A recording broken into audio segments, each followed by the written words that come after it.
Les techniques d'analyse qu'on a maintenant permettent de détecter cet ADN dans l'environnement.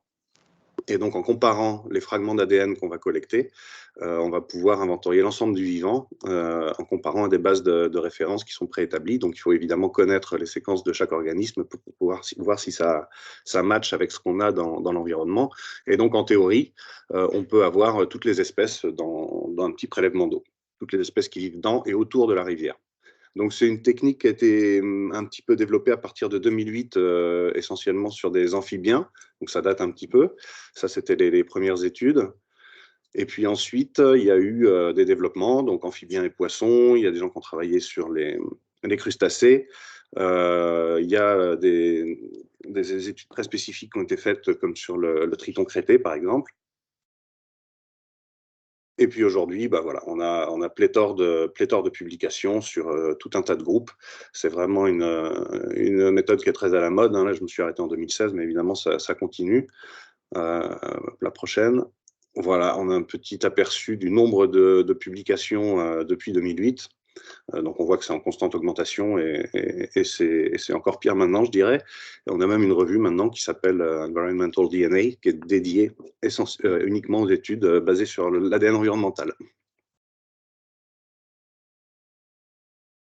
Comment ça marche? Donc, il y a la première étape qui est le prélèvement d'un échantillon donc ici dans un cours d'eau, par exemple. Cet échantillon d'eau, donc on filtre de l'eau, et c'est le filtre qui va être envoyé au laboratoire, donc avec tout l'ADN qu'il aura collecté.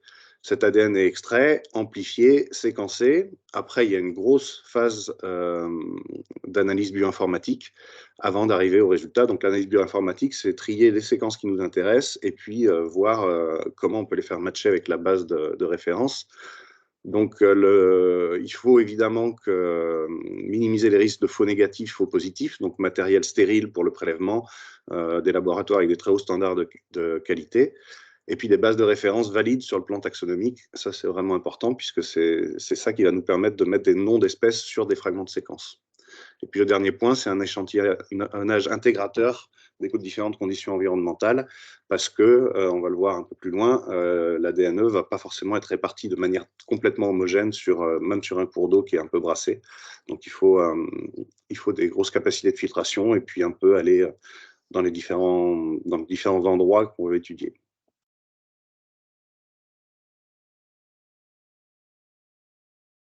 Donc, quand on parle d'ADN, d'analyse de l'ADN environnemental, on a deux grandes techniques principales, selon qu'on va s'intéresser à un pool d'espèces ou qu'on s'intéresse à la détection d'une espèce en particulier. Donc, pour le suivi d'une espèce en particulier, on utilise ce qu'on appelle la technique de barcoding. Et quand on s'intéresse à plusieurs espèces, donc que ce soit au sein d'un groupe, par exemple toutes les espèces de poissons, ou plus large, toutes les espèces animales, donc métazoaires, on va utiliser la technique qu'on appelle le métabarcoding. Les premières étapes sont les mêmes, il va juste y avoir une petite différence à la fin. Donc ça, c'est pour la technique de barcoding. Donc si on s'intéresse par exemple à cette espèce de grenouille, dans tous les cas, il va falloir collecter un échantillon d'environnement, donc de l'eau, extraire l'ADN. Et ensuite, pour le barcoding, on va passer par une PCR quantitative où on va donc amplifier une partie de l'ADN. On ne travaille pas sur le génome entier, donc on va prendre une petite partie de l'ADN qui est spécifique à l'espèce en particulier. Ça veut dire que dans l'échantillon d'eau, sur tout le mixage d'ADN qu'on a, on va garder uniquement l'ADN qui appartient à cette espèce.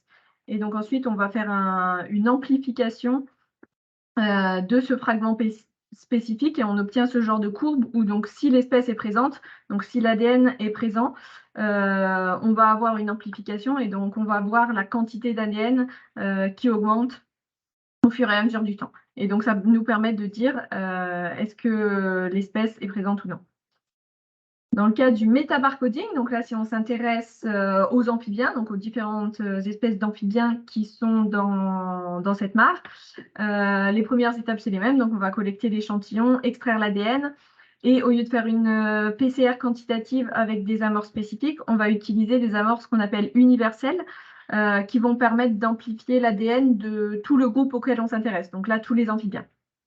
Et par contre, pour pouvoir identifier les espèces, on va ajouter une étape qui est un séquençage de l'ADN pour avoir accès à la séquence du fragment qu'on a amplifié. Et donc ça, c'est ce dont Vincent parlait tout à l'heure. Ensuite, on va matcher cette séquence amplifiée à notre base de référence pour pouvoir identifier des espèces. Et en fonction des proportions de séquences de chaque espèce dans notre échantillon, on peut avoir une idée de l'abondance relative en ADN. Voilà, donc vous avez les grands principes.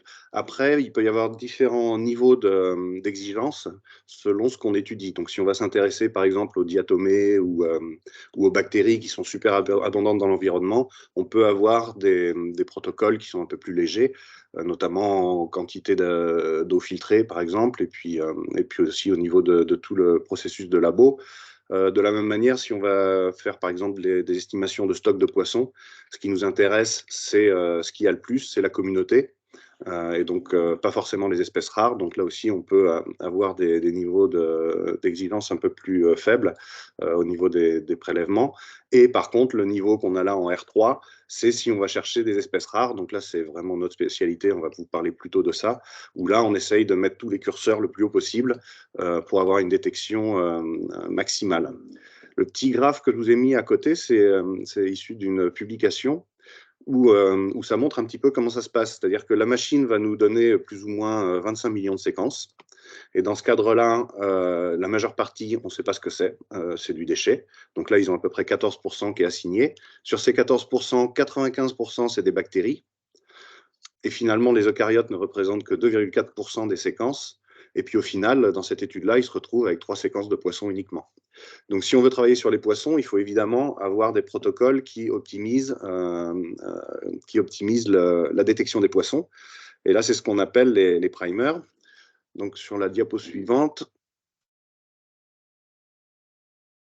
on voit schématiquement un peu comment ça se passe. Donc, sur le graphe du haut, donc, on a des cellules qui sont perdues dans l'environnement.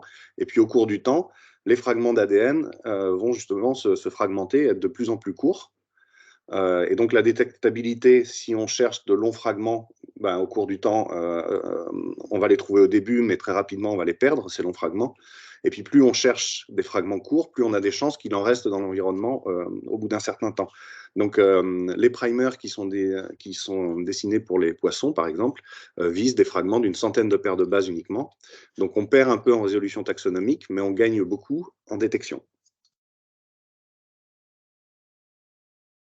Et l'ADN n'est pas forcément réparti de la même manière, enfin de manière très homogène sur notre zone d'étude. Donc là, vous avez à droite, ils ont travaillé sur des carpes sur un plan d'eau et ils montrent qu'ils les détectent beaucoup mieux dans les endroits où ils les appâtent, hein, on pouvait s'y attendre. Et sur le schéma de droite, là, on a une rivière où ils ont mis des poissons en cage, donc des poissons qui ne vivent pas dans cette rivière normalement, évidemment. Donc, c'est les petits points verts que vous avez. Et on voit que l'ADN environnemental suit le flux d'eau de la rivière, en fait, de manière assez linéaire, quand il n'y a pas de cascade ou de choses comme ça qui le brassent. Et donc, ça veut dire que sur une rivière comme ça, si on veut avoir un inventaire un peu exhaustif, il faut faire des transects berge à berge pendant le prélèvement, de manière à voir ce qui se passe sur les deux berges. Si on fait un petit prélèvement sur la rive gauche, on va voir la faune en amont de notre prélèvement sur la rive gauche. Mais on va complètement rater ce qui se passe sur la rive droite. Donc, on va présenter des avantages et perspectives, mais peut-être que déjà, on peut faire une petite pause s'il y a des questions. Je ne sais pas s'il y a des questions déjà sur la méthode.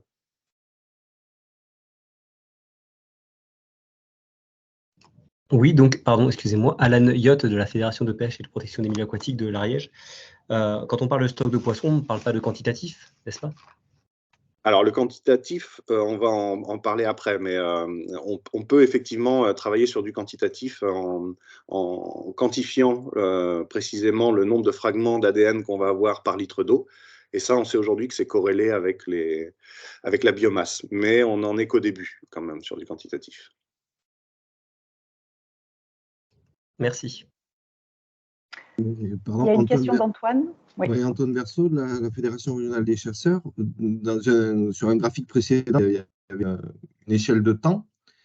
Est-ce qu'on a une idée un un peu précise du temps que qui est, comment dire, si on cible les micro parties d'ADN à partir de une semaine, 2 jours, 2 heures, 10 ans, c'est quoi l'échelle de temps?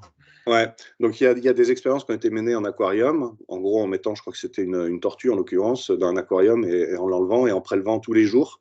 Et en fait, au bout d'une quinzaine de jours, on perd le signal. Donc c'est un peu cet ordre d'idée. La dégradation de l'ADN, ça va être de l'ordre d'une dizaine, d'une quinzaine de jours pour que ce soit suffisamment dégradé pour qu'on puisse plus le détecter. Mais alors attention, parce que vous allez me dire, en 15 jours, de l'eau du Rhône, elle va partir des Alpes jusqu'en Camargue. Alors ça ne se passe pas tout à fait comme ça, parce qu'en fait l'ADN s'absorbe sur des particules, et c'est ces particules que nous on filtre. Et ces particules, en fait, elles sédimentent assez vite. Donc, en prélevant de l'eau en Camargue, on ne devrait pas avoir de chamois. Et on n'a pas de chamois, d'ailleurs. Hein, ça marche. Donc, la distance de détection sur un cours d'eau avec des flux, elle est beaucoup plus... Enfin, l'échelle de temps est beaucoup plus courte, en fait, puisque les particules sédimentent. Donc, même si l'ADN, il a une résilience de l'ordre d'une semaine ou deux, nous, on n'a pas ce qui se passe il y a 2 semaines. On a ce qu'on trouve dans les quelques kilomètres au-dessus du point de prélèvement sur un grand fleuve. Très bien, merci beaucoup.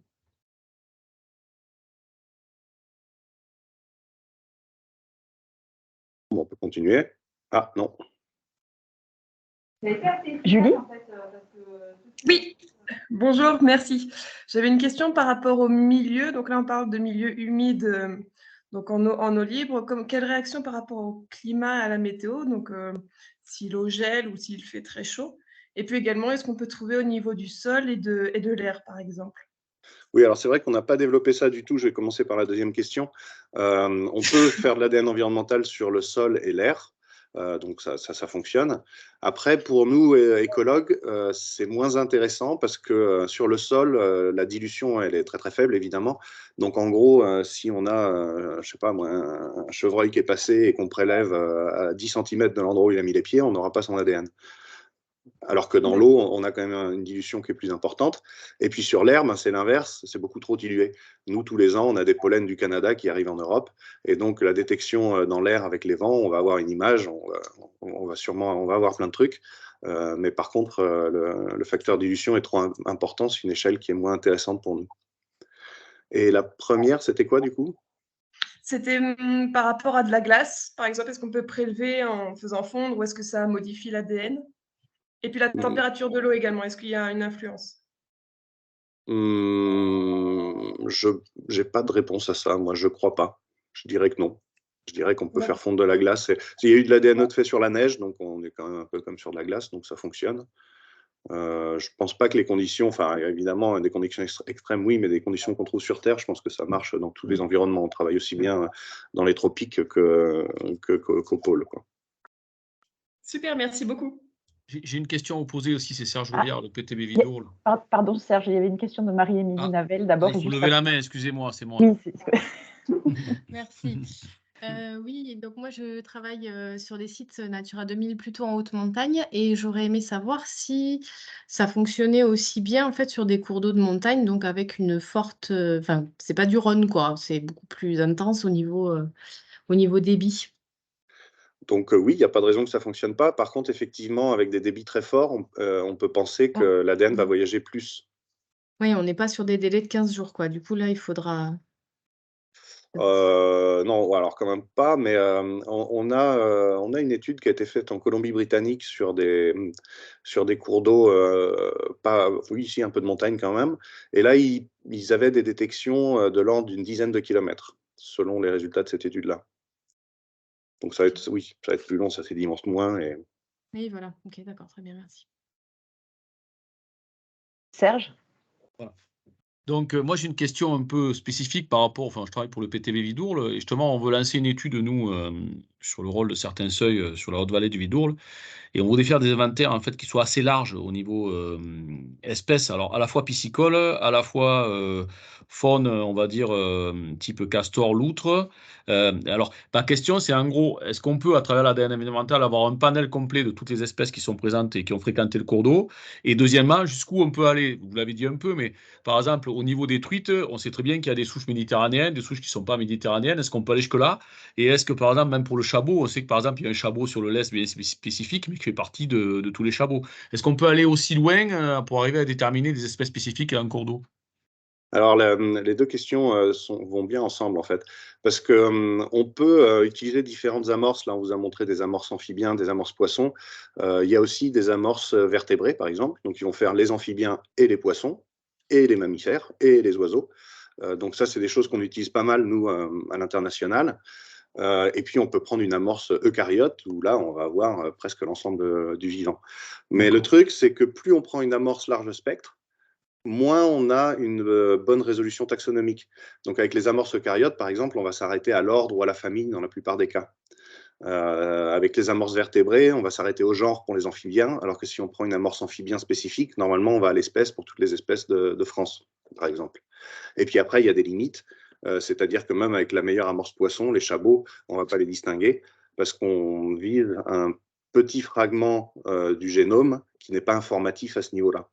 Donc, il y a plein de cas de figure où on va s'arrêter au niveau du genre, tout simplement parce que la méthode ne le permet pas. Après, on peut faire des amorces faites exprès pour les chabots. Ça peut se faire. Pour l'instant, ça n'existe pas. Mais en Espagne, par exemple, ils travaillent sur des amorces très, très spécifiques pour les différentes barbatulas qu'ils ont et qui ne sont pas distinguées avec les amorces classiques. Ok, merci.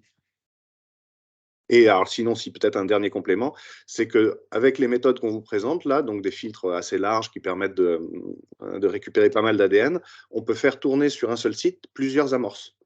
Donc, selon votre question sur le Vidourle, par exemple, je pense que ça pourrait être bien de faire une amorce mammifère, une amorce vertébrée et une amorce poisson. On peut très bien faire ça. D'accord. Ouais, ça, je peux le glisser dans un cahier des charges, par exemple. Complètement. D'accord.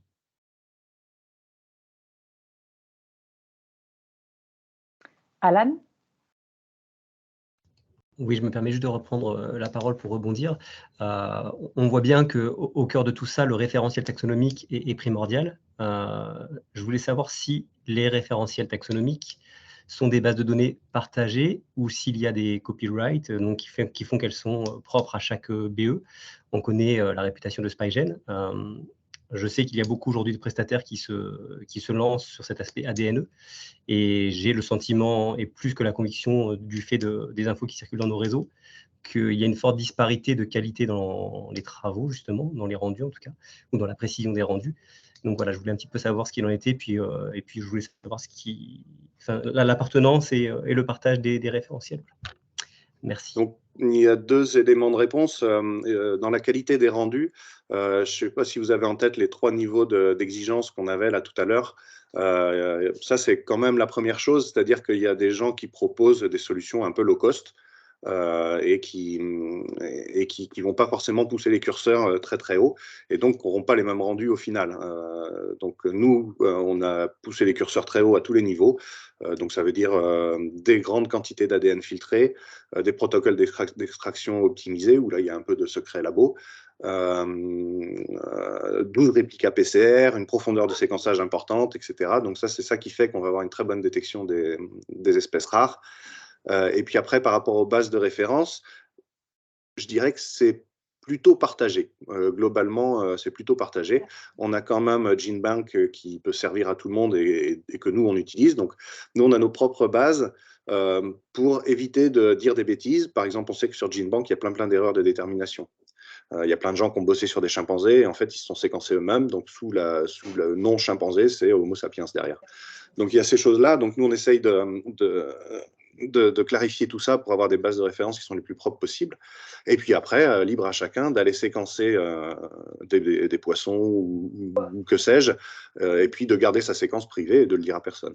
Donc, il y a un peu des deux.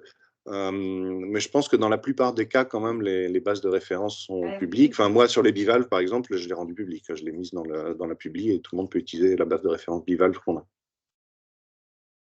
Donc les différences entre les différents prestataires, ça va être plus sur les aspects labo. Et les filtres qu'ils utilisent pour du prélèvement. Nous, on a des filtres de 500 cm² qui permettent d'attraper plein d'ADN. Il y a plein de gens qui vont vous dire qu'avec 2 litres d'eau et un filtre de 2 cm², ça marche très bien. Ça marche, mais ça marche moins bien. Il y avait encore 2 questions ou interventions. Laurent et ensuite Virginie. Oui, bonjour, Laurent Danville, Parc des Grands Causses.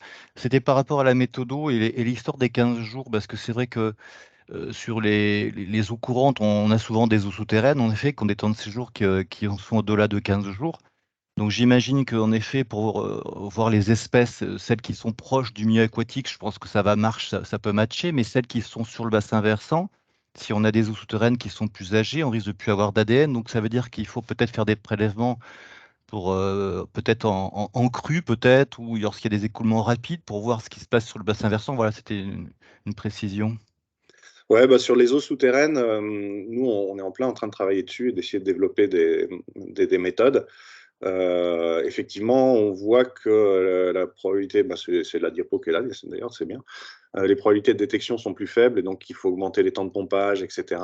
Et je pense aussi que travailler en période de crue sur les eaux souterraines, c'est bien parce que justement, comme l'ADN s'absorbe sur des particules, nous, nos filtres, ils font 45 micromètres. 45 micromètres, ce n'est pas la taille d'une molécule d'ADN, c'est la taille des particules qu'on va récupérer sur lesquelles l'ADN est collé. Et donc, quand on est sur des eaux souterraines hyper stagnantes, hyper claires, hyper translucides, on arrive avec les filtres à pomper jusqu'à 2h30, le filtre n'est pas du tout saturé et on sent qu'on n'est pas encore au bout. Et peut-être qu'en crue, avec le transport de ces particules, on aura des réponses plus intéressantes. Virginie ? Oui, bonjour, Virginie Natec, je travaille pour le PNR des Pyrénées liégeoises, je travaille sur le projet de réserve naturelle nationale souterraine.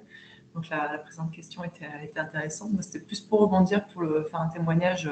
Je crois que c'était Alan qui parlait donc, des différences de résultats entre laboratoires. Donc j'étais au CEN Nouvelle-Aquitaine, effectivement, on a eu des surprises avec un autre laboratoire qui nous sortait des espèces qui venaient de Guyane. Et ça n'avait pas l'air de les perturber plus que ça. Et aussi, ce qui était plus étonnant, c'était par rapport à la mulette perlière. On avait travaillé avec SpyGen 2 années auparavant. On avait bien eu la mulette qui était bien sortie sur la nivelle, donc avec Vincent. Il n'y avait pas eu de souci. Et donc, ce laboratoire est repassé dessus. Ils ont refait un peu les mêmes relevés avec une zone témoin, etc. Ils n'ont pas trouvé la mulette perlière sur la nivelle. Par contre, ils l'ont trouvé sur un autre cours d'eau, d'autres affluents. Donc, on s'est demandé s'il n'y avait pas, là pour le coup, peut-être une différenciation génétique, quelque chose qui faisait qu'ils ont pris une amorce qui s'est un peu différenciée pour la nivelle. Et en Espagne, c'était pareil, ils avaient fait un relevé côté espagnol qui était ressorti négatif, et les Espagnols l'ont refait, qui est sorti positif. Ils l'ont refait l'année suivante aussi, ce même laboratoire, les relevés pareil, et c'est le même résultat négatif. Alors que bon, les mulettes, on les manipulait chaque année, donc elles n'avaient pas disparu du jour au lendemain. Je me posais la question par rapport à est-ce qu'il peut y avoir au niveau spécificité génétique des espèces, en fait, quand ça commence un peu peut-être à se différencier, est-ce que ça peut poser problème aussi par rapport à la détectabilité, pardon. Alors normalement non, hein. Le problème il n'est pas là parce que les amorces elles encadrent une région variable sur 2 endroits qui ne le sont pas. Et ça, c'est important. Si on veut détecter des bivalves, il faut qu'on trouve dans le génome 2 endroits qui sont assez proches l'un de l'autre, qui sont communs à tous les bivalves. Et c'est ça qu'on va accrocher, en fait. C'est ça qu'on va pêcher dans notre soupe d'ADN. C'est ces endroits qui sont communs à tous les bivalves.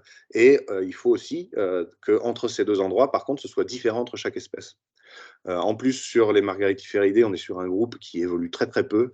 Les différences génétiques entre les populations nord-américaines et les populations espagnoles, elles sont proches de 0.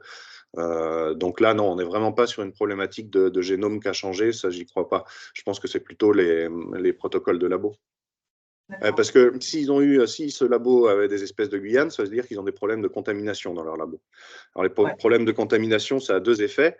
Il y en a un, c'est que, évidemment, on va avoir des espèces de Guyane parce qu'ils ont travaillé sur la Guyane avant. Ça, à la limite, on pourrait dire, dans le tableur Excel, on efface la ligne et puis c'est bon. Mais l'autre effet, c'est qu'on va avoir plein d'ADN qui n'est pas l'ADN de notre prélèvement. et donc qui va prendre de la place dans notre prélèvement. Comme je disais tout à l'heure, la machine, quoi qu'on lui donne, elle nous renvoie 25 millions de séquences. Si sur ces 25 millions, il y en a 10 millions, c'est Homo sapiens parce qu'il a des problèmes de contamination, bah voilà, on perd la moitié de notre ADN, quoi. D'accord. Merci.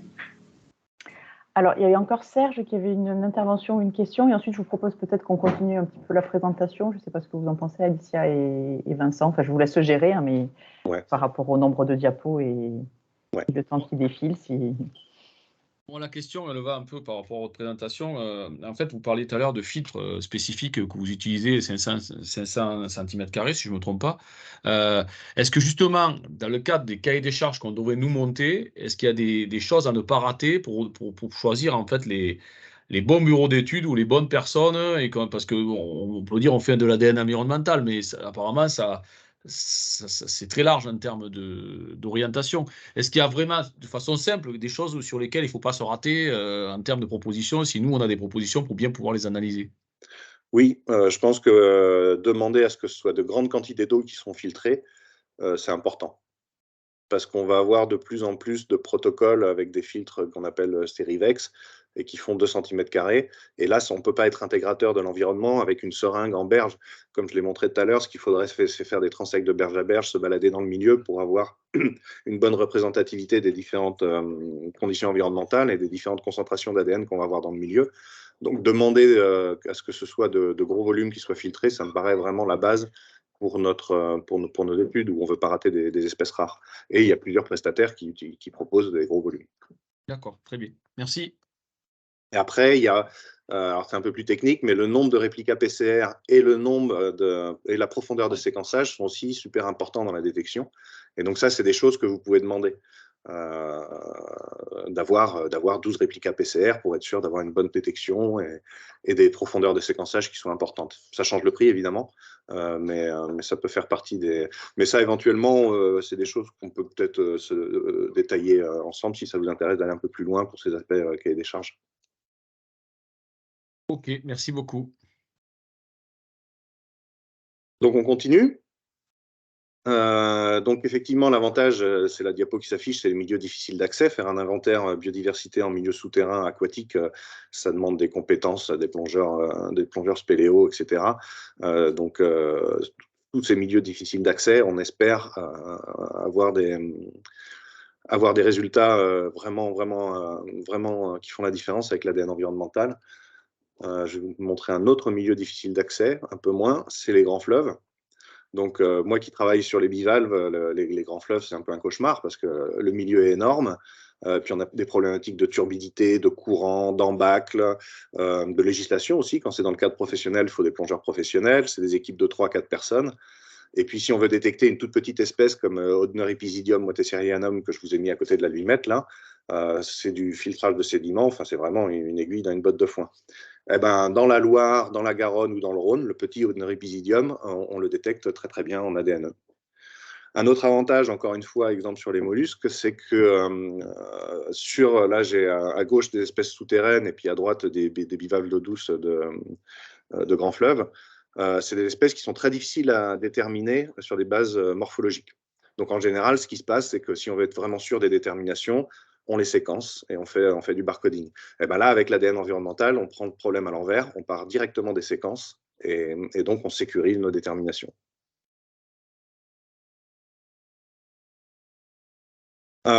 Autre avantage qu'on a un peu évoqué en filigrane, c'est qu'on a une probabilité de détection qui est bien meilleure en ADN environnemental. Donc je vais passer assez vite là-dessus, mais sur cet exemple-là, sur le Rhône, on montre qu'un prélèvement d'ADN environnemental en richesse spécifique, c'est aussi bon que 10 ans de pêche électrique cumulée.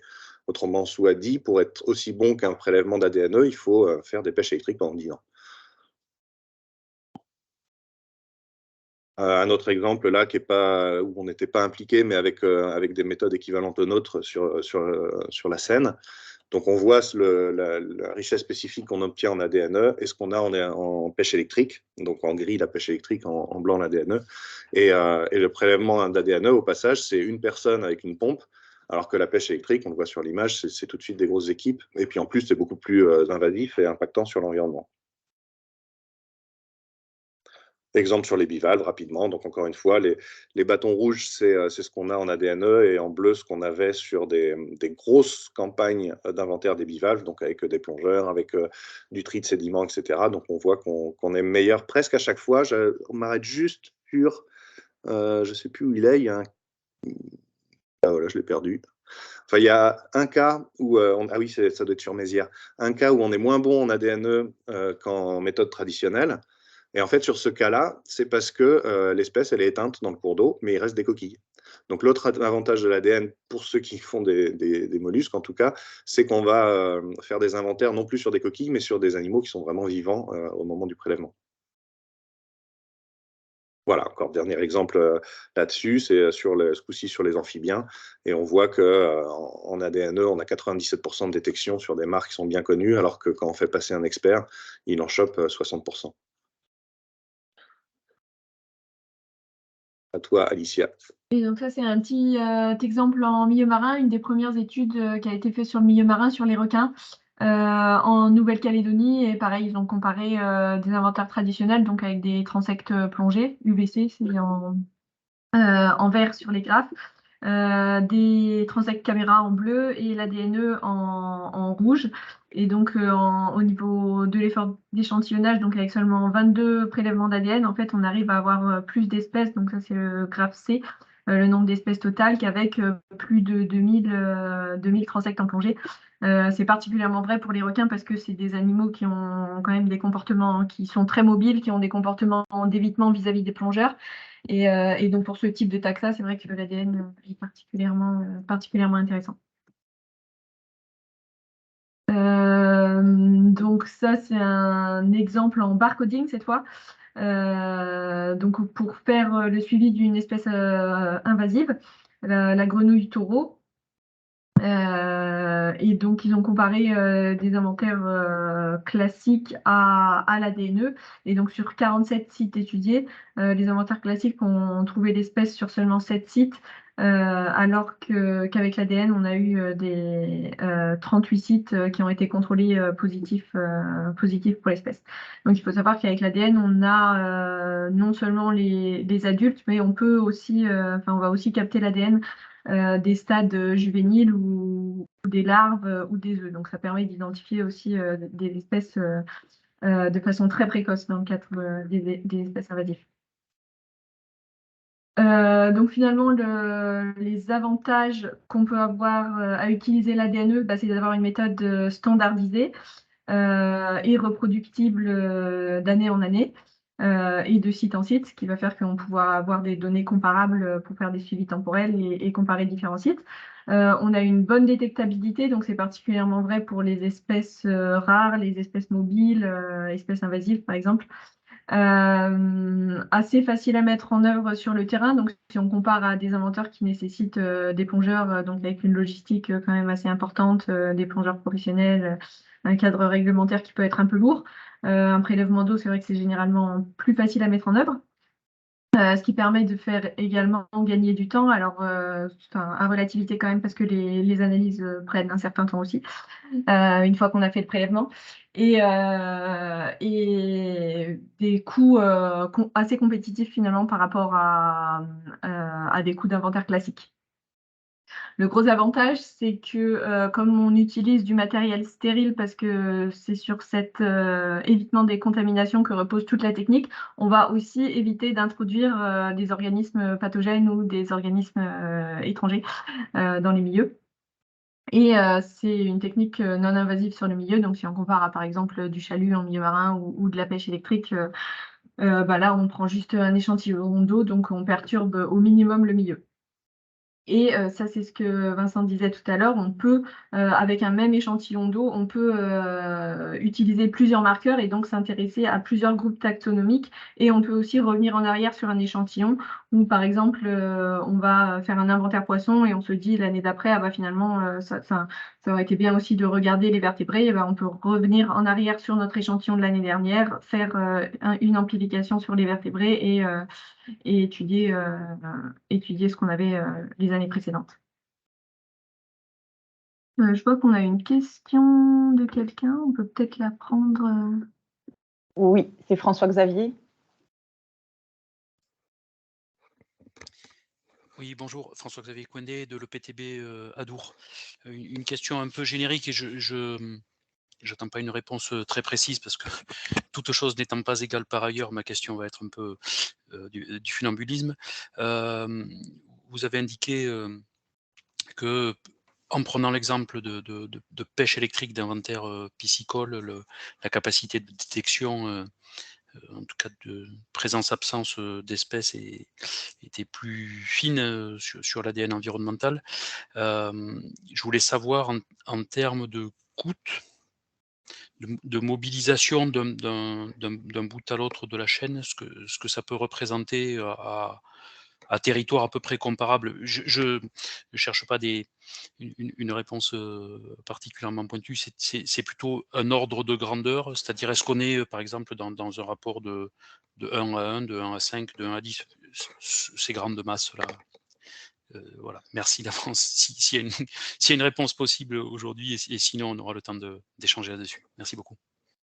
Je vais peut-être la prendre, celle-là, Alicia. On avait prévu, à la fin du diapo, on parle un peu des coûts, mais en gros, un inventaire poisson va être autour de 1 000 € par site. Enfin, moins de 1 000 € par site, sur de la rivière. Hein. Et en pêche électrique, si je ne me trompe pas, on va être plutôt à 2 500, 5 000 selon la taille du cours d'eau. Merci. Il y avait une deuxième question aussi, mais je ne sais pas si c'est un moment où on prend les questions du coup, Alicia et Vincent, ou on attend un petit peu dans la présentation. En fait, on aurait pu s'arrêter à la diapo d'après, mais bon, on est parti. Hein. On peut les prendre. D'accord. Du coup, Alan ?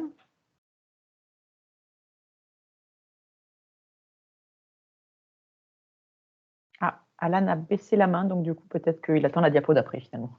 Je vous laisse continuer. Ok. Donc, c'était pour terminer sur les avantages. Oui. Dans quel cadre on peut utiliser l'ADNE? Donc, on va pouvoir faire des inventaires et suivis de biodiversité. Donc, comparer des sites, faire des inventaires annuels, par exemple, dans le cadre de zones protégées ou de gestion des territoires. Faire de la veille environnementale pour tout ce qui est espèces invasives ou espèces patrimoniales, espèces à enjeu. Et c'est des études qui sont adaptées au cadre réglementaire, donc pour faire par exemple des études d'impact ou des suivis de travaux, des états initiaux, etc. C'était la dernière diapo sur les avantages. Après, on a toute la partie limite. Du coup, on peut peut-être prendre s'il y a des questions, sachant que si les questions concernent les limites, on y répondra probablement après. Du coup, Alan ? Oui, en fait j'intervenais, mais mon micro ne s'était pas déclenché, donc voilà, je suis parvenu après coup, mais il n'y a pas de souci. Du coup, j'ai formulé une très très belle question tout seul. je reformule à plusieurs. Donc évidemment, on parle de pêche électrique, il était inconcevable que la fédération de pêche n'intervienne pas. Je remplis mon rôle tout à fait consciencieusement.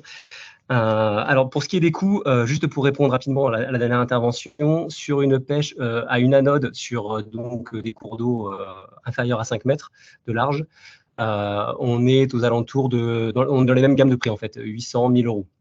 Voilà, effectivement après, c'est chaque anode additionnelle sera un coût supplémentaire. Donc on a une anode supplémentaire par 5 mètres de cours d'eau, ce qui inclut 3-4 personnes supplémentaires à chaque fois, plutôt 4. Donc voilà, effectivement, ça monte assez vite derrière.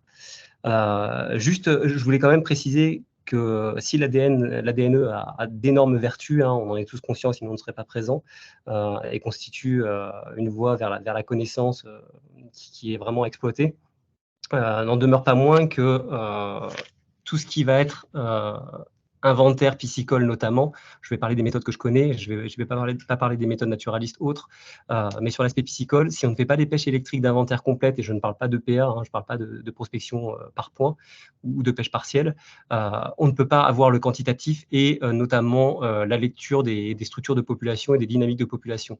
Et c'est une perte d'informations en ligne qui est extrêmement dommageable, hein, parce que lorsqu'on travaille sur des suivis moyen terme, voire long terme, qu'on a des chroniques de données, comme c'est notre cas, et qu'on constate des impacts, qu'ils soient d'origine anthropique, parasitaire ou autre, on n'est plus capable de l'expliquer, on n'est plus capable de le mettre en lumière et de travailler en profondeur sur les causes de déclenchement et les impacts réels sur la population, en termes de curseur biomasse et densité.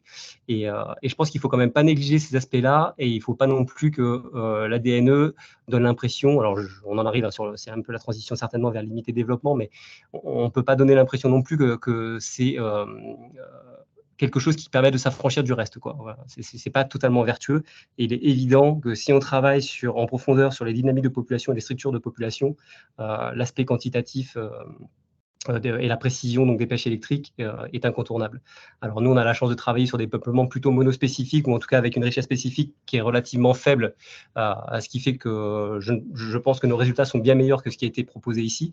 Sur les cours d'eau, où il y a une richesse spécifique forte, et donc potentiellement avec des petites populations, voire des populations relictuelles sur les espèces, sur certaines espèces rares, mais ou qui ont en tout cas qui sont affiliés à des habitats restreints, donc pas forcément prospectés dans des stations qui sont censées être représentatives, mais pas toujours exhaustives de tous les faciès. Voilà, je voulais juste préciser ça sur l'aspect quantitatif et structurel, qui est le cœur de nos métiers, nous, hydroécologues, et qui demande d'aller vers les inventaires, quoi qu'il en soit, en parallèle de l'ADNE, qui devrait être un complément sur, effectivement, notamment les espèces rares ou difficiles à détecter par ailleurs. Voilà. Merci Alan pour ce complément du coup. Bon, on peut passer à la diapo suivante, magnifiquement introduite par Alan. Donc effectivement, je suis d'accord sur le fait que l'ADNE soit un outil en plus et que ça ne remplace pas tout le reste, de la même manière que l'invention de la jumelle n'a pas empêché les ornithologues d'utiliser les chants d'oiseaux. C'est quelque chose de plus, et je dirais c'est quelque chose qui est bien à mettre en œuvre avant. Comme ça, on a un peu une idée de ce qu'il faut chercher, parce que l'aspect quantitatif, il y a aussi l'aspect distance de détection. Donc, on a une détection qui est très très bonne, ça nous donne une direction. On a une détermination qui, dans la plupart des cas, va être bonne, mais comme on l'a dit, il y a quand même parfois des groupes d'espèces qui ont des haplotypes en commun, et donc on s'arrête au genre, notamment chez les poissons. Mais on n'a pas d'indication de distance, et celle-là, la distance de détection, elle va être très très variable en fonction de plein de conditions, vitesse du courant, turbidité, température. On sait que tout ça, ça influe beaucoup. Donc, même si on donne des fourchettes, finalement, on n'en sait rien. Et dans le cas d'une étude d'impact, par exemple, sur, je sais pas moi, un franchissement de cours d'eau, on va se mettre à l'aval de la zone de projet, mais on sait qu'on peut détecter beaucoup à l'amont. Donc, si on détecte une espèce patrimoniale, après, il faut envoyer des plongeurs, il faut envoyer de la pêche électrique, etc., pour voir si le projet est vraiment concerné par cette espèce, ou si on n'est pas un peu plus loin. On n'a pas d'informations sur l'aval, bon, ça c'est évident quand on est sur du courant. Il y a des bases de référence qui peuvent être incomplètes, voire des problématiques taxonomiques qui remettent en cause des choses. On n'a pas d'informations sur l'état sanitaire, la structure de population, etc., donc comme Alan le disait. Pas d'indication d'abondance, mais il y a quand même des perspectives. Donc sur la distance de détection, on a pas mal de travaux, beaucoup de gens s'intéressent à ça, et on se rend compte plus on avance qu'elle est probablement assez faible, cette distance de détection, pour la plupart des espèces en tout cas. Et puis sur ce qui est de l'abondance, effectivement, qui est un problème central, on a quand même, en travaillant avec ce qu'on appelle des QPCR, on peut quantifier le nombre de fragments d'ADN. Donc tout à l'heure, je vous disais, la machine, quoi qu'on fasse, elle donne 25 millions de séquences. Mais on peut faire une manip de plus qui va nous donner le nombre de fragments d'ADN par litre d'eau. Et ça, il y a un article qui est paru l'année dernière, 2021, je crois que c'est 2022, qui montre qu'en fait, c'est extrêmement corrélé à la biomasse. Donc le quantitatif, on va y aller, et a priori, dans les années qui viennent, on sera de plus en plus capable d'avoir une approche quantitative à partir de ce nombre de fragments d'ADN, avec sûrement plein de biais, mais on apprendra à débiaiser.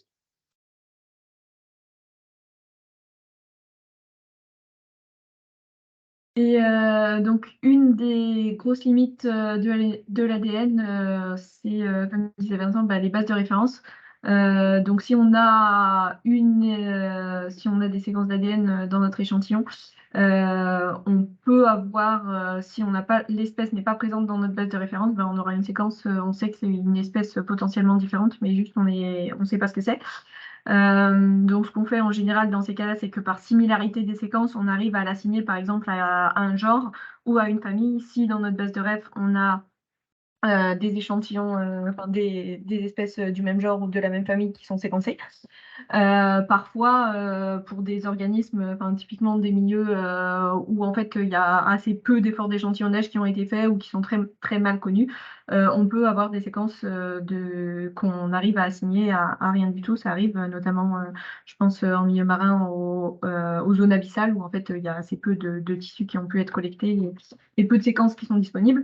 Donc ça, c'est ce qu'on peut avoir, par exemple, dans un échantillon ADNE. Donc sur toutes les espèces présentes dans le milieu, il y en a un gros 3/4 qu'on arrive à assigner à l'espèce, une partie seulement au genre et une partie seulement à la famille. Et en fait, c'est en complétant la base de référence au fur et à mesure des travaux qu'on va pouvoir affiner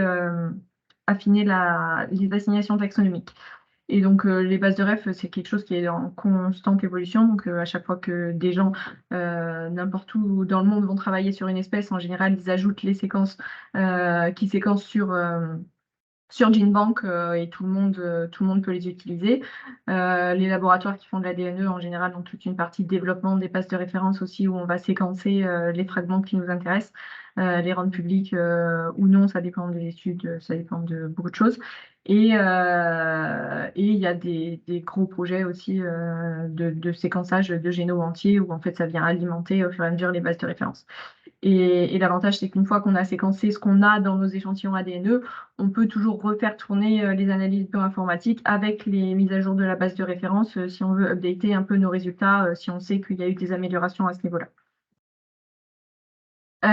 Toujours au niveau de la résolution taxonomique, il y a le problème des espèces qui vont avoir des séquences identiques. Donc, comme on travaille sur un fragment assez court, si des espèces sont génétiquement assez proches, parfois elles ont exactement la même séquence et donc on n'est pas capable de les différencier. Donc, c'est le cas par exemple du pagre et du denté en milieu marin qui ont exactement la même séquence. Et c'est vrai que c'est deux espèces qu'on aimerait beaucoup différencier. Et là, en fait, à l'heure actuelle, il n'y a pas de solution. La seule solution, ce serait de faire plusieurs marqueurs qui ciblent que les poissons pour essayer de différencier ces espèces-là. Donc, quand on a un positif d'une séquence partagée, quand on donne les résultats, on va donner les deux noms. Donc, on sait qu'on a soit du denté, soit du pagre, mais on ne sait pas lequel des deux. Ça, c'est une grosse problématique pour les mammifères marins, la famille des delphinidés, où on a vraiment plusieurs espèces qui ont des séquences qui sont très proches en fait, et qui ont des séquences similaires, enfin identiques sur quasiment tout le génome mitochondrial. Et donc là, à partir de l'ADNE, ça devient vraiment très difficile de les différencier. On a même de la variabilité intraspécifique qui va être supérieure à la variabilité interspécifique. Donc, on va différencier des haplotypes d'une même espèce alors qu'on n'arrive pas à différencier des espèces. Donc là, pareil, la seule solution, en fait, ça va être d'utiliser plusieurs marqueurs. Et encore, on n'arrive pas toujours. Il y a certaines espèces où on n'arrivera juste jamais à les différencier sur des bases génétiques. Il faudrait séquencer un génome entier, en fait, donc avoir du tissu.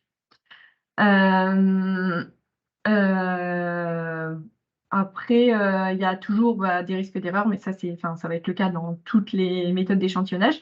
Donc, pour l'ADNE, le gros danger, c'est d'avoir des faux positifs liés aux contaminations.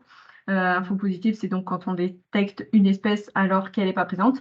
Donc, ça peut être lié aux amorces, donc si elles ne sont pas assez spécifiques. Donc, ça, c'est plutôt dans le cadre du barcoding. En fait, si on cherche une espèce en particulier, qu'on a fait des amorces qui sont censées amplifier que cette espèce et que finalement elles ne sont pas assez spécifiques, on risque d'avoir un faux positif. Et donc c'est pour ça qu'avant de proposer une amorce spécifique pour faire de la détection en barcoding, on va passer par des tests les plus larges possibles avec un grand éventail d'espèces. Et en fait, c'est une démarche assez lourde. C'est pour ça qu'on va plus facilement faire du métabarcoding, comme on séquence. On va avoir accès à la séquence et donc on a moins de risques liés à la non-spécificité des amorces. Après, c'est tout ce qui est problème de contamination. Donc, c'est pour ça qu'on a un protocole assez strict de non-contamination avec de la désinfection des consommables à usage unique et puis voilà, toutes les précautions à prendre sur le terrain. Tout ce qui est contamination en laboratoire, donc bien avoir des laboratoires séparés quand on travaille sur du tissu et des échantillons ADNE, évidemment, hein, parce que sinon, on va retrouver dans nos échantillons tout ce sur quoi on a travaillé avant. Et après, il y a la problématique de la base de référence. Donc voilà, on sait que sur GenBank, on peut avoir des erreurs liées à des identifications mauvaises au niveau taxonomique. Et donc ça, c'est un travail en amont à faire de nettoyage un petit peu de la base de référence.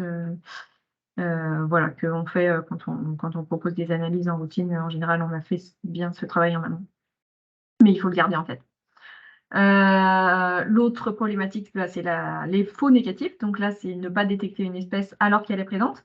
Donc ça peut être le cas si on a une amorce, par exemple, qui n'amplifie pas notre espèce. Donc on sait qu'il y a certaines amorces universelles qui, en fait, si elles n'arrivent pas à s'accrocher sur l'ADN de notre espèce, elle ne va pas être amplifiée. L'échantillonnage, donc c'est beaucoup lié au volume d'eau, à l'aspect intégrateur. Donc plus on va filtrer un gros volume, plus on a de chances de capter notre espèce, même si elle est assez rare, même si elle sécrète assez peu d'ADN. Les inhibiteurs de PCR, donc ça c'est vraiment technique au niveau labo, et donc ça c'est quelque chose qui est testable assez facilement. Il faut juste voilà, l'avoir en tête dans le workflow. Il y a certaines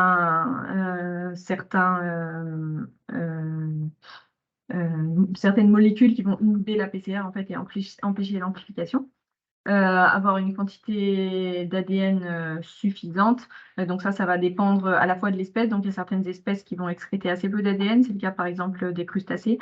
Et donc à certains stades de vie aussi, ou certaines espèces qui vont être en dormance, qui vont excréter finalement très très peu d'ADN. Et donc même si elles sont présentes, on risque de passer à côté. Donc pareil, en augmentant les volumes d'eau, en augmentant l'aspect intégrateur, on va pouvoir avoir une capacité de détection maximum. Et l'effort à faire sur la base de référence, bien sûr, plus elle est complète, moins on a de risque de rater une espèce. On peut peut-être prendre quelques questions avant d'attaquer les cas pratiques. Après, on va vous présenter juste quelques cas d'utilisation de l'ADNE. Il y a une main levée. Serge? Juste, je reviens sur l'histoire de la distance, en fait. Parce que, en gros, c'est quand même un facteur limitant. C'est-à-dire, est-ce que, par exemple, sur des petits cours d'eau méditerranéens, comme on en a pas mal dans le secteur, comme nous, par exemple, sur le Vidourle, pour mon cas concret, est-ce que nous, on sait très bien qu'on a de la truite fario ou des espèces de première catégorie sur un secteur qui n'est pas forcément très éloigné de la partie où il n'y en a plus en deuxième catégorie, avec des espaces qui sont souterrains en plus. Est-ce que le fait qu'il y ait aussi des coupures souterraines fait que l'ADN peut disparaître? Je ne sais pas. Est-ce que derrière, si on fait de l'ADN plutôt sur la partie moyenne, est-ce qu'on risque de retrouver des traces de truite fario en amont ou des choses comme ça qui ne sont pas présentes sur ce secteur? Et en même temps, une autre question, c'est un peu similaire. Si par exemple, sur les écrevisses à pied blanc qui sont sur certains petits affluents, mais qu'on n'a pas dans le cours principal, est-ce qu'on ne risque pas de retrouver des traces d'ADN environnemental d'écrevisses à pied blanc sur le cours principal et ça ne risque pas de perturber un peu notre vision globale de ce qu'il peut y avoir dans le cours d'eau?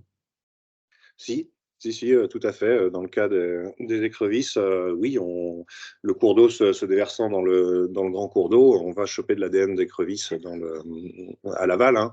Donc oui, cette distance de détection, il faut bien l'avoir en tête. Après, là, l'étude que j'ai en tête, ou qui comparait des pêches au filet, alors c'était en Guyane, donc avec des conditions un peu différentes, mais des pêches au filet et de l'ADN environnemental, en fait, il parle de peut-être moins d'1 kilomètre de distance de détection. En se basant sur des communautés.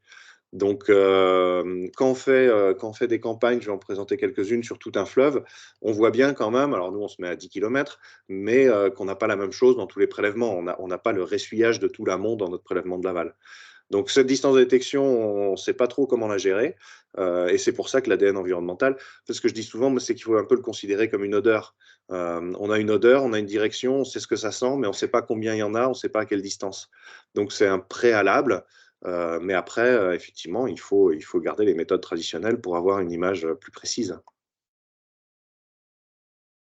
Mais voilà, je dirais que sur le Vidourle, on devrait être à 5 km peut-être de distance de détection, probablement pas plus. Oui, oui. Et par contre, la question, si par exemple, il y a des eaux qui s'infiltrent et qui ressortent en termes de résurgence ou quoi, est-ce qu'il là, ça peut influencer ou pas Je pense que oui. Je pense que oui, qu'en s'infiltrant, ça va beaucoup, beaucoup sédimenter. Il va aussi y avoir un apport d'eau souterraine. Et à mon avis, à l'aval d'une infiltration, on ne devrait pas avoir ce qu'il y a à l'amont. Mais je serais hyper curieux d'avoir vos résultats dans le Vidourle et de regarder si ce que je pense est bon. Hein. Ouais, on aura le regarder plus haut. Ouais. Sur le Ouidour, on a des zones qui s'infiltrent, on fera des prélèvements amont aval, on comparera. Ouais, ça peut être Ouais, intéressant. ça peut être ouais, très intéressant. Merci.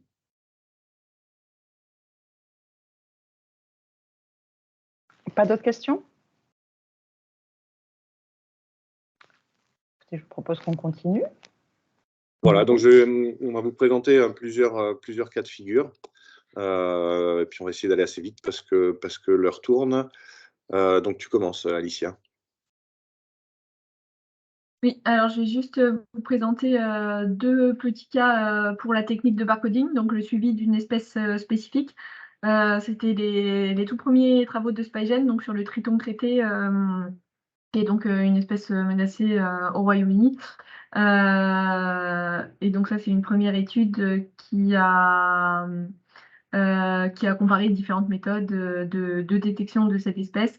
Et donc, avec l'ADNE, on a réussi à avoir jusqu'à 99% de positivité sur des lacs et des mares où l'espèce était présente. Et donc, l'autre grande application du métabarcoding, du barcoding, pardon, c'est de suivre des espèces invasives. Donc là, c'est la grenouille taureau en France, où donc on va avoir des témoins, enfin des détections positives avec l'ADNE, donc là en violet foncé, et qui matchent bien les détections, enfin les connaissances qu'on avait sur l'espèce, et qui ont aussi mis en évidence la mobilité de l'espèce, enfin, le fait que l'espèce gagne du terrain sur d'autres cours d'eau. Et donc, quelques exemples d'utilisation du métabarcoding, en plus pour faire des inventaires d'espèces. Voilà, donc moi j'ai travaillé beaucoup sur les bivalves, vous l'avez compris, en métabarcoding, et j'aime bien ce cas de figure, c'est en 2016, on a trouvé une espèce nord-américaine dans l'Ardèche. Alors, on était tout embêtés, est-ce que c'est un problème de contamination, est-ce qu'il y a quelque chose qui ne va pas dans nos amorces, etc. Et en fait, diapo suivante, cet Euglesa compressa, il était en France depuis 2012 et ça n'a été publié qu'en 2017. Donc ça, c'est un exemple où on trouve quelque chose grâce au métabarcodique qu'on ne cherchait pas. Et ça, c'est vraiment très puissant et très intéressant, l'ADNE, pour ça. Autre exemple, donc en déployant un réseau de suivi ADNE pour les bivalves sur l'échelle de toute la France, on a eu plein de surprises. Donc en A, c'est Unio crassus, la mulette épaisse, annexe 2 de la directive Habitat, protégée en France. En Hachuré, vous avez l'aire de répartition telle qu'on la connaissait avant. Et puis les étoiles rouges, c'est là où on l'a détecté en ADN environnemental. Donc, cas d'une espèce patrimoniale qui avait une aire de répartition beaucoup plus grande que ce qu'on pensait. Et donc, maintenant, elle est à prendre en compte dans les études d'impact, les sites Natura 2000 et tout ça, surtout l'aval du Rhône, par exemple. En B, un autre exemple, là, non, pardon, reviens, je vais regarder les... Voilà. En B, un autre exemple sur une espèce introduite envahissante. Donc, on connaissait de la Meuse et de la Moselle, et puis avec quelques points sur le Rhône. Et puis voilà, l'image qu'on a aujourd'hui, en fait, elle est beaucoup plus répandue que ce qu'on pensait, c'est la moule quagga. Et on était passé complètement à côté. Et puis les deux du bas, c'est un peu l'aspect un peu tristoun inverse. En C, c'est l'anodonte comprimé qu'on croyait répandu partout en France avec des données de coquilles un peu partout. Et en fait, on se rend compte que c'est complètement contracté sans que personne n'y prenne attention sur le nord-est de son aire de répartition, avec quelques populations isolées à droite à gauche. Mais finalement, sur le bassin de la Loire, par exemple, où on commence à avoir un bon échantillonnage, on ne la retrouve pas. Et puis en D, encore pire, c'est Spherium solidum, la petite espèce qui se trouve là, qui, comme son nom l'indique, a une coquille très solide. Donc dans les inventaires, on a des données qui arrivent régulièrement de Spherium solidum. Et puis en fait, en déployant l'ADNE, on ne la retrouve plus que sur 3 stations dans la Seine. Et puis depuis, il y en a une autre dans la Loire. Mais en tout cas, elle a régressé énormément. Bon, ça, on va passer. C'est l'espèce dont je parlais tout à l'heure. Hein. Tu peux passer un peu rapidement. Voilà, c'est à peu près les mêmes résultats. Juste là, un des intérêts, hop, juste avant. Ouais, ces cartes-là. Donc là, un des intérêts aussi avec un réseau de suivi régulier, c'est qu'on voit la progression de l'espèce. Donc là, on voit très bien qu'elle est descendue le Rhône, vraiment de proche en proche. En 2023, voici la carte qu'on a avec des fois des trajectoires qu'on ne maîtrise pas trop. Mais j'attire votre attention sur la petite flèche tout en bas. Voici une espèce qui va coloniser très rapidement l'Occitanie et en tout cas le bassin de la Garonne. Donc, un suivi à faire. Voyez.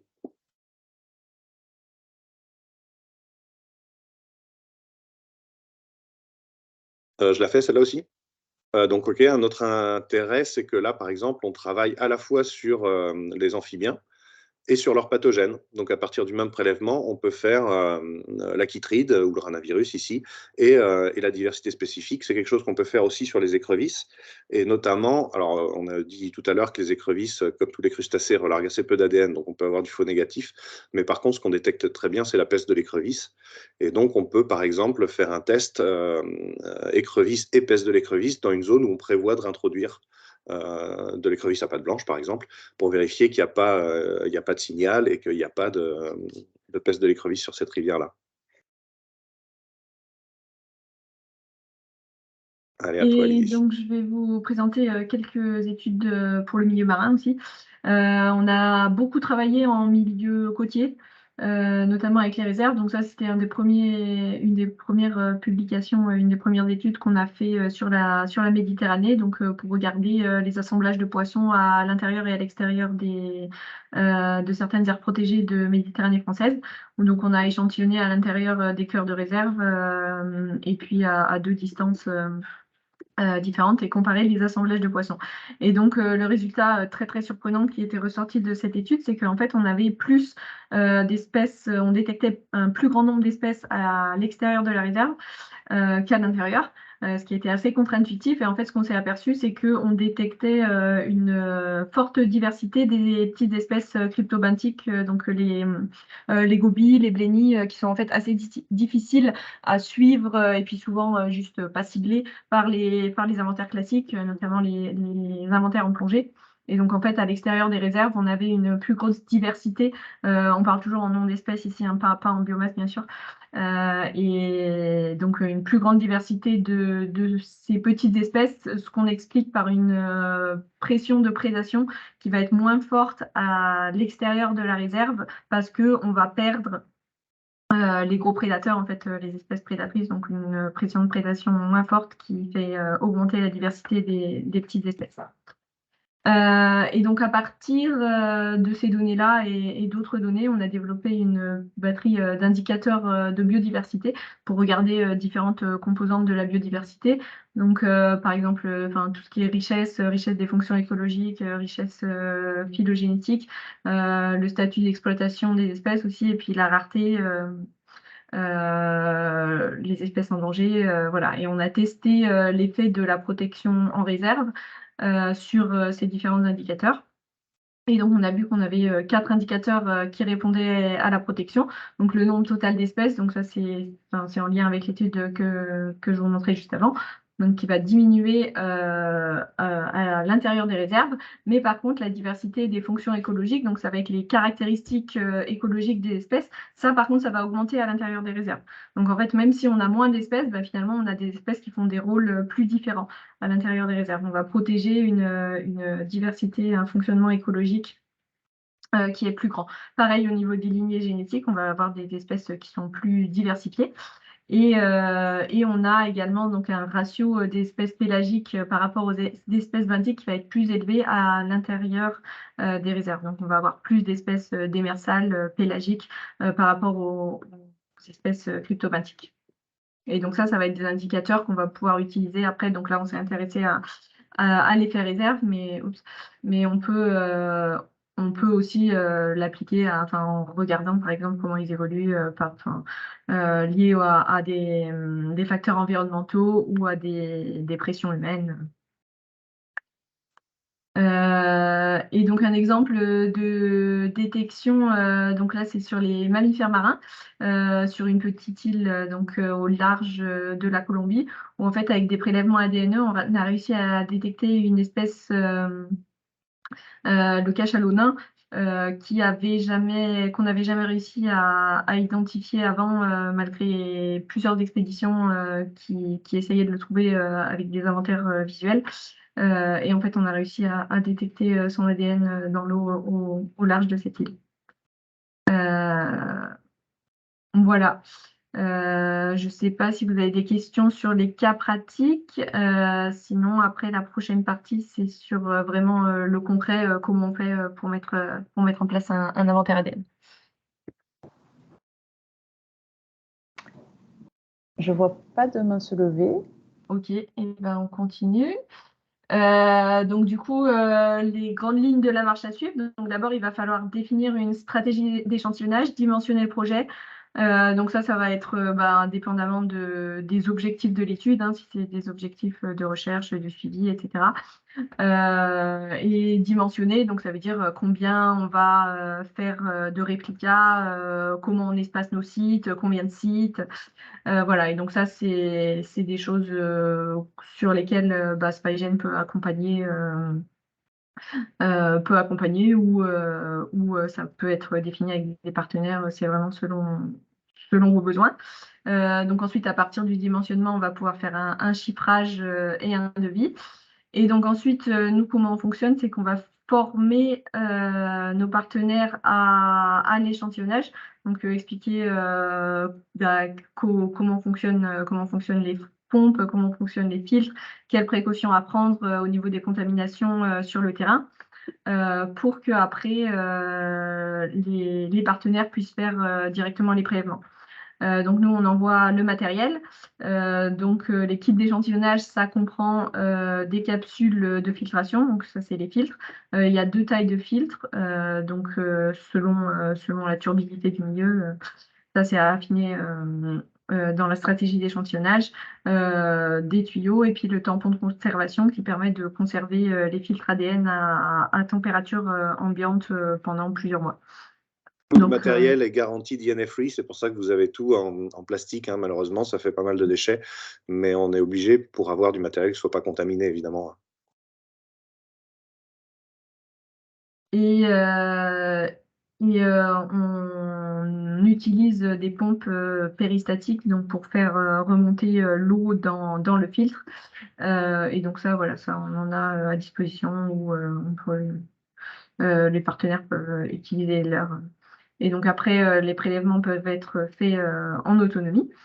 Et donc nous, on récupère les échantillons. Donc tout ce qu'on récupère, c'est les filtres remplis de la solution tampon qui se conservent à température ambiante, qui peuvent être envoyés,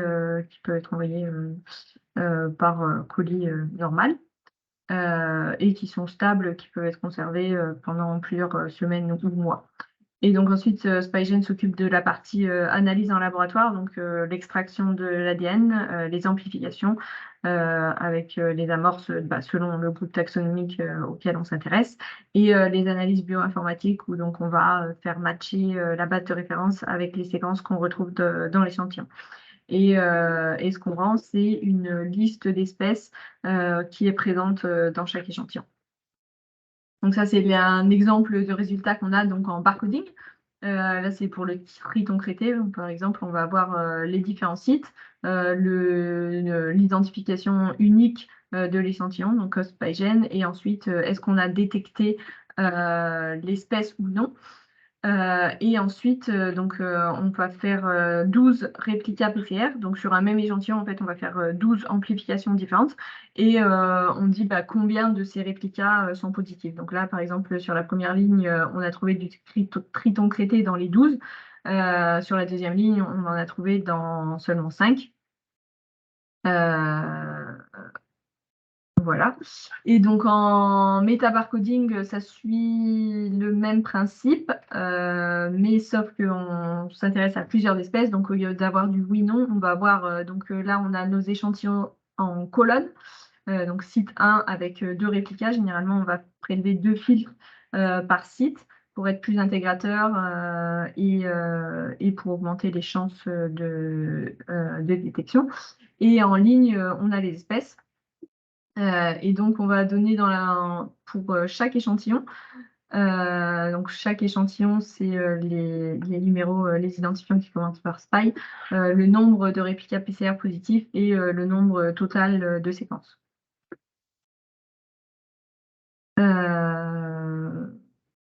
Voilà, je repasse la parole à Vincent pour... Je me permets, Voilà. il y a une question, je ne sais pas si du coup... Non, on a presque fini cette partie-là, je pense qu'on va la prendre juste après. Donc, c'était juste l'estimation financière, hein, donc évidemment, il faut refaire des devis à chaque fois, parce que ça peut varier, mais en gros, on est entre 200 et 250 euros de consommables, donc ça, c'est le matériel qu'on vous envoie. On a de toute façon les extractions à faire à partir des filtres qui vont coûter entre 150 et 330 euros selon qu'on est en rivière ou en marin. C'est toujours plus cher en marin. Et puis après, je vous ai donné quelques exemples d'analyse. Donc, si sur nos échantillons, on veut faire les poissons en eau douce, on sera à 600 euros pour les analyses. Sur les bivalves, c'est plus cher parce qu'il y a 2 amorces. Sur les procaryotes, c'est des espèces qui sont abondantes dans le milieu, donc on réduit un peu les curseurs. On n'a pas besoin de faire autant de réplicas PCR, on n'a pas besoin d'une grosse profondeur de séquençage. Donc, on va être autour de 400 euros. Procaryotes, c'est les bactéries, hein, sur un site. Et puis après, éventuellement, on va voir la location de la pompe. Si vous ne l'avez pas acheté, il y a pas mal de prestataires qui achètent leur pompe quand ils commencent à en faire beaucoup. Et puis les frais postaux quand même, si on est sur des colis un peu sécurisés, donc on est autour de 50 euros et la formation qui coûte un peu moins de 200 euros. Donc au final, pour donner une ordre d'idée un peu rough, hein, on est à peu près 1 000 euros par site en rivière et un peu plus 1 400 en mer. Et pourquoi c'est un peu plus cher en milieu marin? C'est que en fait, l'ADN a tendance à être beaucoup plus dilué du fait que ce soit un milieu ouvert. Et donc, on va avoir un protocole au niveau de l'extraction qui est doublé par rapport à ce qu'on fait en eau douce pour essayer de maximiser l'ADN rare qu'on va trouver dans nos échantillons. Et ensuite, c'est la profondeur de séquençage qui est plus importante, pareil, parce que l'ADN est plus rare et que donc on veut maximiser nos chances d'avoir les espèces rares.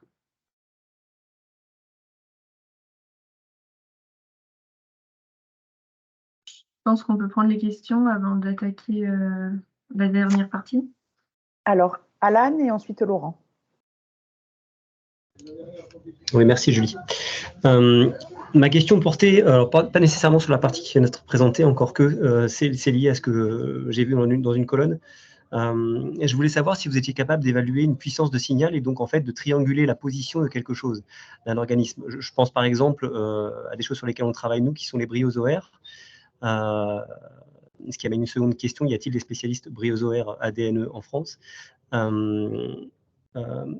Et donc une base de données d'ailleurs, mais je pense que oui, puisque Héloïse Duval par exemple travaillait déjà un peu sur la thématique, mais voilà, ma question c'est plutôt est-ce qu'effectivement on est capable par un nombre de séquences ADN, un nombre de séquences ADN ou un autre indicateur peut-être d'avoir un indicateur, un signal de puissance qui donnerait une notion de distance ou qui permettrait voilà, d'un peu positionner les colonies. Alors c'est un peu compliqué. Donc le nombre de séquences ADN qu'on vous a présenté là, c'est les résultats machines. Donc encore une fois, c'est pas le nombre de fragments par litre. Donc il y a quand même une petite méfiance. Alors évidemment, quand on a beaucoup de lectures, on se doute que l'espèce est abondante, mais c'est quand même moins bon que si on fait du quantitatif et on va aller vers du quantitatif par la suite. Ça c'était un premier élément de réponse. Ensuite sur la triangulation, je vois pas trop, enfin notamment en rivière, puisqu'on est quand même sur des flux linéaires. Donc on peut faire amont-aval, mais trianguler, je pense que c'est un peu difficile. Et puis surtout, le cœur du problème, si je reprends mon exemple d'odeur, si on est tout près d'une vache, ça sent fort. Et si on est un peu plus loin d'une écurie avec 200 vaches, ça sent à peu près la même chose. Donc la distance de détection et la probabilité de détection et l'abondance vont vraiment flouter le signal. C'est-à-dire qu'on ne sait jamais trop si on est loin d'une grosse source ou proche d'une petite source. Ça, on ne pourra pas y répondre en ADNE, de toute façon. Donc, le quantitatif va nous apporter des éléments, mais on va quand même toujours être confronté à ce problème fondamental. Est-ce qu'on est loin d'une grosse source ou proche d'une petite source? Et là, si, la seule chose qu'on peut faire, c'est augmenter l'échantillonnage et rapprocher les prélèvements. Et là, on va le savoir. Du coup. Ok, merci Vincent. Laurent? Oui, c'était par rapport en fait, on n'a pas d'idée de temps d'analyse, en fait. Par exemple, pour les poissons, combien de temps ça dure, en effet, pour voir ces résultats? Ensuite, les bases de référence, alors j'ai compris que c'était public, mais j'ai bien compris, il y a plusieurs bases de référence. Tout le monde, en fait, abonde les résultats dedans. Et puis après, je voulais savoir combien il y a de labos qui sont accrédités en France. Enfin, est-ce que vous êtes accrédité? Comment ça fonctionne? Tu veux répondre, Alicia? Je peux répondre sur les bases de référence. Donc, on a, en fait, il y a une base de référence publique qui est GenBank, sur laquelle tout le monde peut déposer des séquences, que en général tous les gens, tous les laboratoires qui font de l'ADNE vont utiliser. Et ensuite, il y a des bases de référence privées qui sont développées par les différents labos, qui ensuite peuvent être rendues publiques. Il y a des banques de données privées qui sont développées par des utilisateurs de la méthode qui, par exemple, vont séquencer leurs propres séquences et ne veulent pas forcément les partager. Et ensuite, on peut restreindre aussi la base de référence qu'on utilise. Par exemple, si on s'intéresse, si on a des prélèvements que en Méditerranée, on peut restreindre la base de référence GenBank pour n'utiliser que les espèces de Méditerranée, et ça va éviter d'être pollué par des organismes qu'on sait qui ne sont pas présents dans la zone d'étude. Voilà, donc c'est un peu en fonction, en fait, on détermine la base de référence qu'on va utiliser en fonction vraiment de l'étude. Pour ce qui est des délais, alors ça va dépendre de plusieurs choses, mais généralement, on est autour de 3 mois à réception des échantillons. Il y a une partie des délais qui est incompressible, donc il faut laisser suffisamment de temps à l'ADN en fait, pour se mélanger au buffer, à la solution tampon. Donc ça, c'est incompressible. On est obligé de laisser l'échantillon reposer un minimum de temps, et ensuite, ça va dépendre de l'engorgement du labo. Voilà. Mais en général, on est autour de ce délai-là de 3 mois pour avoir les résultats finaux.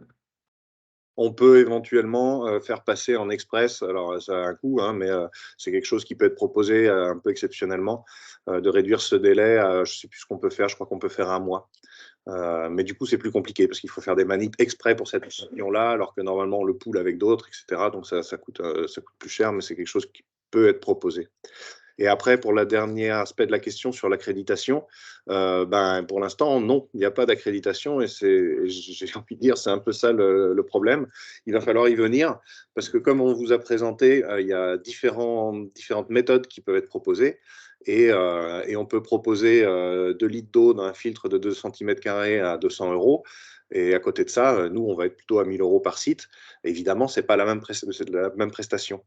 Et le discours est un peu flouté, c'est pas évident. Donc nous, on sait qu'on a parmi nos concurrents des gens qui travaillent à peu près comme nous et qui font à peu près la même qualité. Et puis après, il y a du low cost qui arrive sur le marché. Enfin, il y a un peu de tout qui se dit. Il y a des universitaires qui vont dire que pour quelques dizaines d'euros, ils peuvent faire quelque chose, certes, mais c'est nos impôts qui payent leurs locaux et leurs salaires. Donc il y a tout ça à prendre en compte. Et pour l'instant, c'est un petit peu un flou. Et je pense qu'à terme, il faudra qu'effectivement, il y ait une sorte, peut-être pas d'accréditation, mais de normes ou quelque chose qui stabilise un peu les différentes méthodes et comment ça se répartit en fonction des exigences des clients. Je ne sais pas si on a répondu à toutes les questions. Je crois qu'il y en avait plusieurs dans une, mais je crois que oui. Parfait, merci.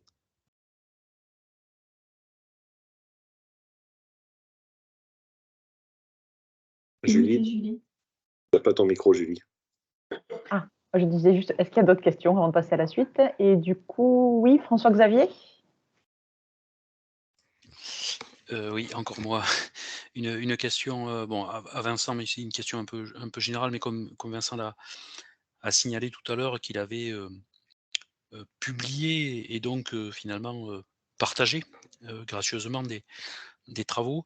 Je voulais savoir si, alors, pour le cadre de SpyGen très directement, lorsque vous travaillez pour un maître d'ouvrage, qu'il soit public ou privé, est-ce qu'il y a des clauses particulières sur la propriété intellectuelle des résultats? Voilà, est-ce que... Oui, alors en ADN, c'est pareil que pour tout le reste, hein. La base est la même. Un acteur privé peut très bien demander à ce que ces résultats soient confidentiels. On ne peut pas l'empêcher à partir du moment où il finance. Et puis, de l'autre côté, toute étude financée, même partiellement, par des fonds publics est publique. Ça, c'est la loi. Donc voilà, nous, on se conforte, enfin, on fait ce que le client nous demande, hein. S'il nous demande à ce que ce soit privé, ben, c'est privé. Mais ça veut dire qu'il le finance sans argent public. Je t'en remercie. Laurent? Oui, je vais peut-être la poser tout de suite. C'était par rapport, je voulais savoir si on peut détecter les cyanobactéries en effet en rivière, parce que c'est une problématique importante là, sur nos cours d'eau, un peu partout en France. Bon, la gestion du risque, sans doute pas, puisque j'ai vu qu'il faut les 3 mois pour récupérer les prélèvements, mais est-ce qu'on peut détecter à certains moments justement ces cyanobactéries, ces toxines aussi qui sont concernées? Alors, la toxine en elle-même, non, parce que ce n'est pas de l'ADN. D'accord. Voilà. Par contre, les cyanobactéries, je ne vois pas pourquoi on ne pourrait pas, mais je n'ai pas de retour d'expérience là-dessus, donc je ne sais pas. Mais sur le papier, je ne vois pas pourquoi on ne pourrait pas les détecter. Très bien. Bon, ben, on est presque au bout de notre diaporama. Je voulais vous présenter un petit peu avant le retour d'expérience de Banyuls, le programme Fleuve Sentinelle. Donc, c'est un consortium d'acteurs qui s'est regroupé avec l'ambition de faire des inventaires ADNE sur 30 fleuves majeurs dans le monde en balayant l'ensemble du vivant. C'est-à-dire qu'on va utiliser sur le même site les amorces prokaryotes, eucaryotes, bivalves, poissons et vertébrés. Donc avec prokaryotes et eucaryotes, on a l'ensemble du vivant, donc on peut faire plein de statistiques. Par contre, on n'a pas vraiment des espèces. Après, on a choisi poisson bivalve parce que c'est 2 organismes qui sont bien représentatifs et bioindicateurs de la qualité des milieux, aussi bien qualité de l'eau que qualité de l'environnement. Et puis vertébrés pour ne pas mettre de côté les espèces patrimoniales, charismatiques. Évidemment, tout le monde a un peu envie de voir du jaguar dans les prélèvements, même si on sait qu'il y en a un peu partout en Amazonie. Donc pour l'instant, les fleuves sur lesquels on a vraiment travaillé, c'est le Rhône, le Maroni, le Danube. Dans un mois, on partira faire la Kouroubal en Guinée-Bissau. On a le Douro et le Zambèze sur lesquels on a des études pilotes pour l'instant. Suivante. Voilà le type de résultats qu'on a eu en Guyane. Donc là, c'est une publication qui ne prend pas que le Maroni, mais aussi d'autres fleuves, où ils ont utilisé donc, en 2017 poissons et vertébrés. Et avec des résultats qui ont fait l'objet déjà de plusieurs publications, où on montre notamment qu'on n'a pas que les espèces qui vivent dans l'eau, donc comme par exemple le dugong ou la loutre, mais on détecte aussi très bien tout ce qui se trouve autour, et notamment des singes arboricoles qui descendent jamais boire, mais dont l'ADN est lessivé et qu'on retrouve très bien dans le cours d'eau. Ça, c'était un peu la surprise. Et la suivante. Donc ça, c'était en 2017. Et en 2021, on a refait exactement la même mission sur le Maroni. Donc on est retourné et on a refait de l'embouchure jusqu'à quasiment la source, jusqu'à là où on ne pouvait plus aller. Donc c'est une mission qui est assez dure, hein. On est 18 jours en autonomie complète. On fait 57 points d'échantillonnage. Et là, les résultats, on est encore en train de les décortiquer. Mais là, on a vraiment repris poissons et vertébrés, les mêmes amorces, pour pouvoir comparer entre 2017 et 2021, puis on a maintenant nos bivalves et nos prokaryotes eucaryotes qu'on aura en plus, et on voit déjà des tendances entre les 2 missions. Donc voilà, ça c'était un petit peu quelques images pour vous montrer un peu comment ça se passe. Donc on a cette petite barque, on prélève en faisant des transects berge à berge pour être bien intégrateur avec le filtre. Et on a globalement, on a réussi à redétecter toutes les espèces de bivalves connues en Guyane. On a toutes les espèces de poissons connues du Maroni. On a ce Sakisatan, le petit singe en bas à gauche, qui est hypersensible à la présence humaine et qu'effectivement, on n'a retrouvé que dans les endroits les plus reculés où même les Indiens Wayana ne vont pas. On détecte du jaguar, on détecte du tapir, on détecte des oiseaux. Donc pareil, les aras qu'on a retrouvés dans les zones les plus loin des habitations. Et puis complètement à l'aval, on a du lamentin et on a le dauphin des estuaires du plateau des Guyanes. Et puis évidemment les espèces un peu charismatiques que sont le caïman, la loutre géante ou le piranha. Voilà, c'était pour vous montrer qu'on peut rêver un peu aussi avec l'ADN environnemental. On peut vraiment faire des chouettes choses. Ah oui, ça fait voyager là. Hein. Ça doit être sympa comme mission, même si c'est un petit peu difficile. Ouais.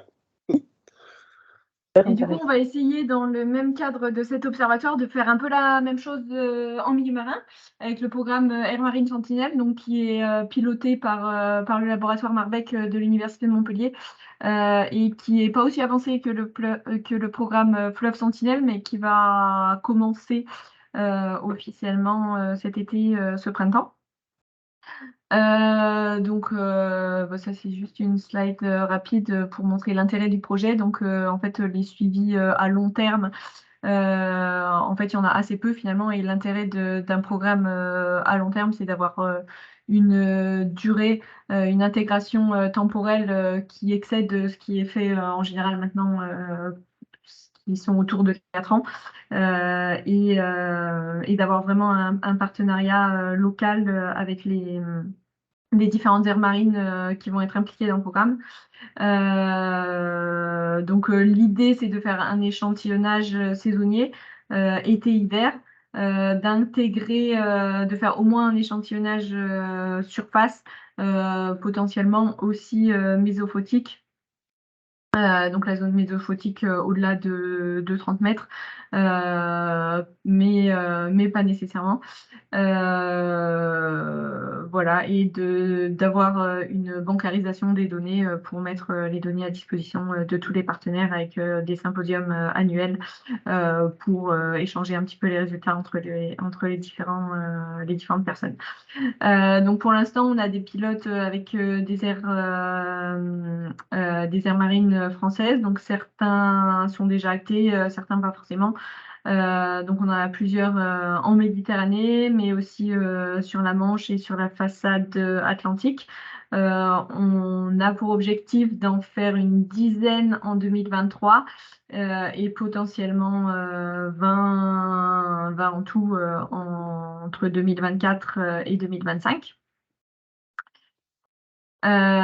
Et donc après, l'idée, ce sera d'étendre le programme à l'échelle européenne. Donc il y a déjà un premier financement qui a été obtenu par Marbec et ses collaborateurs pour faire une partie des aires en Grèce et en Italie entre 2023 et 2026. Et donc après, l'objectif plus général, mais qui pour l'instant est au stade d'idée, c'est de faire la diapo qui fait rêver aussi en faisant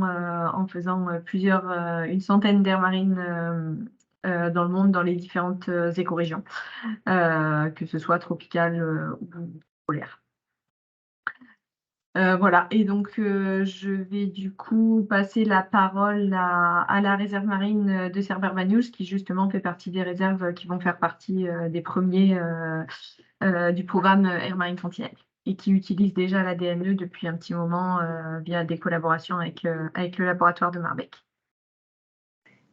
Je me permets, hein, vous impressionnez pas mal de monde, je pense, avec ces travaux-là. Et il y a une demande sur les références des publications, notamment par rapport au Saki Satan qui a été trouvé.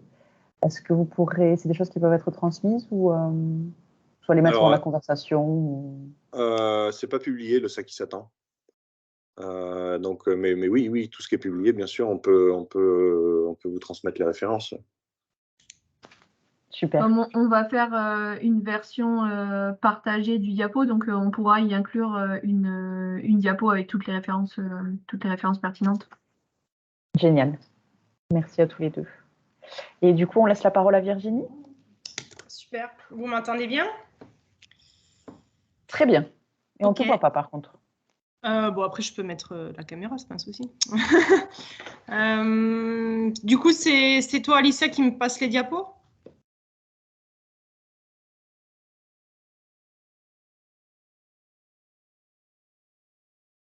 Ouais, super, merci. Bon, du coup, c'était quand même important que je vous présente aussi la réserve. Donc, moi, c'est Virginie Hartmann. Je travaille à la réserve de Cerbère-Banyuls depuis plus de 10 ans maintenant. Pour ceux qui ne connaissent pas la réserve, c'est un petit espace, hein, on est à 650 hectares avec au cœur de sa réserve une zone de protection renforcée où toutes les activités sont interdites. On est situé presque du coup à la frontière avec l'Espagne, tout en bas du sud du coup, des Pyrénées-Orientales. Et donc 2 zones de protection historiques, hein, puisque la réserve est créée maintenant depuis 1974, donc c'est va bientôt fêter ses 50 ans, et une réserve intégrale créée depuis les années 80, donc aussi une ancienne réserve intégrale avec du coup un historique assez important et une mise en protection très, très rapide de cette zone. Et finalement, voilà, même dans la zone de protection, une grosse réglementation sur l'ensemble des activités, avec certaines interdites et d'autres réglementées. Voilà, donc la chasse sous-marine et la récolte de fruits de mer sont interdites dans toute la zone, mais après, nous avons une grosse réglementation sur la pêche de loisirs, la pêche professionnelle et également la plongée. Voilà un petit peu. Tu peux passer la diapo d'après. Donc après, par rapport vraiment au sujet qui nous intéresse aujourd'hui, donc le suivi que nous, le suivi par ADNE qu'on a réalisé donc dans la réserve commence à dater un petit peu puisqu'on a commencé les suivis en 2018 avec un prélèvement, on va dire, régulier puisque ça a été fait tous les ans depuis 2018. On a un petit peu de suivi à long terme. Comme l'ont présenté Alicia tout à l'heure, la méthode est un peu la même partout, c'est-à-dire qu'on le réalise le long d'un transect de 2 km, on filtre l'eau à travers du coup le filtre qui a été présenté. À chaque fois, on a eu du coup les 3 témoins qui ont été prélevés, c'est-à-dire la réserve intégrale, la réserve partielle et hors de la réserve, du coup, qui se situe au sein du parc naturel marin, puisqu'on est englobé par le parc naturel marin du golfe du Lion. Et ce, depuis donc 2018, 2019, 2020, on a fait ça. On est aussi revenu en 2021. Et du coup, voilà, des suivis qui commencent un petit peu à dater, des publications qui sont sorties également aussi sur l'ensemble de ces résultats. Alors nous, l'intérêt qu'on a vraiment vu pour poursuivre ces suivis, c'est vraiment cette importance de détection d'espèces qui sont sous-échantillonnées en UVC classique, c'est-à-dire en comptage visuel. Comme les espèces rares, mobiles, pélagiques, mais aussi cryptobenthiques, puisque c'est toutes ces espèces qu'on a parfois sous les tombants ou sous les roches qu'on ne peut pas forcément détecter facilement en plongée. Ça permet également une évaluation de la biodiversité plus précise et plus large que ce qu'on peut faire en UVC, puisqu'il y a aussi, comme le disait tout à l'heure Alicia, c'est ces problèmes d'espèces qui sont très furtives et qui finalement partent même avant l'arrivée du plongeur, rien qu'à la mise à l'eau du bateau. Donc ça, c'est aussi possible grâce à cette méthode-là. La méthode, pour nous, voilà, elle est simple, rapide à mettre en œuvre et puis surtout reconductible à faible pas de temps, puisque voilà, le problème que l'on a souvent en plongée, c'est qu'on ne peut pas réaliser toutes les plongées la même journée. Donc les sites sont souvent échantillonnés à quelques jours d'intervalle et puis si la météo s'en mêle, parfois plutôt à quelques semaines. Et parfois, ça met des billets sur la comparaison entre les sites, alors que là, voilà, avec cette méthode, on peut faire plusieurs sites sur la même journée ou sur 2 jours d'intervalle. C'est très faisable à un coût parfois inférieur à ce que l'on peut faire avec des méthodes classiques, puisque en milieu marin, effectivement, c'est de suite, les coûts en plongeur sont effectivement de suite plus importants.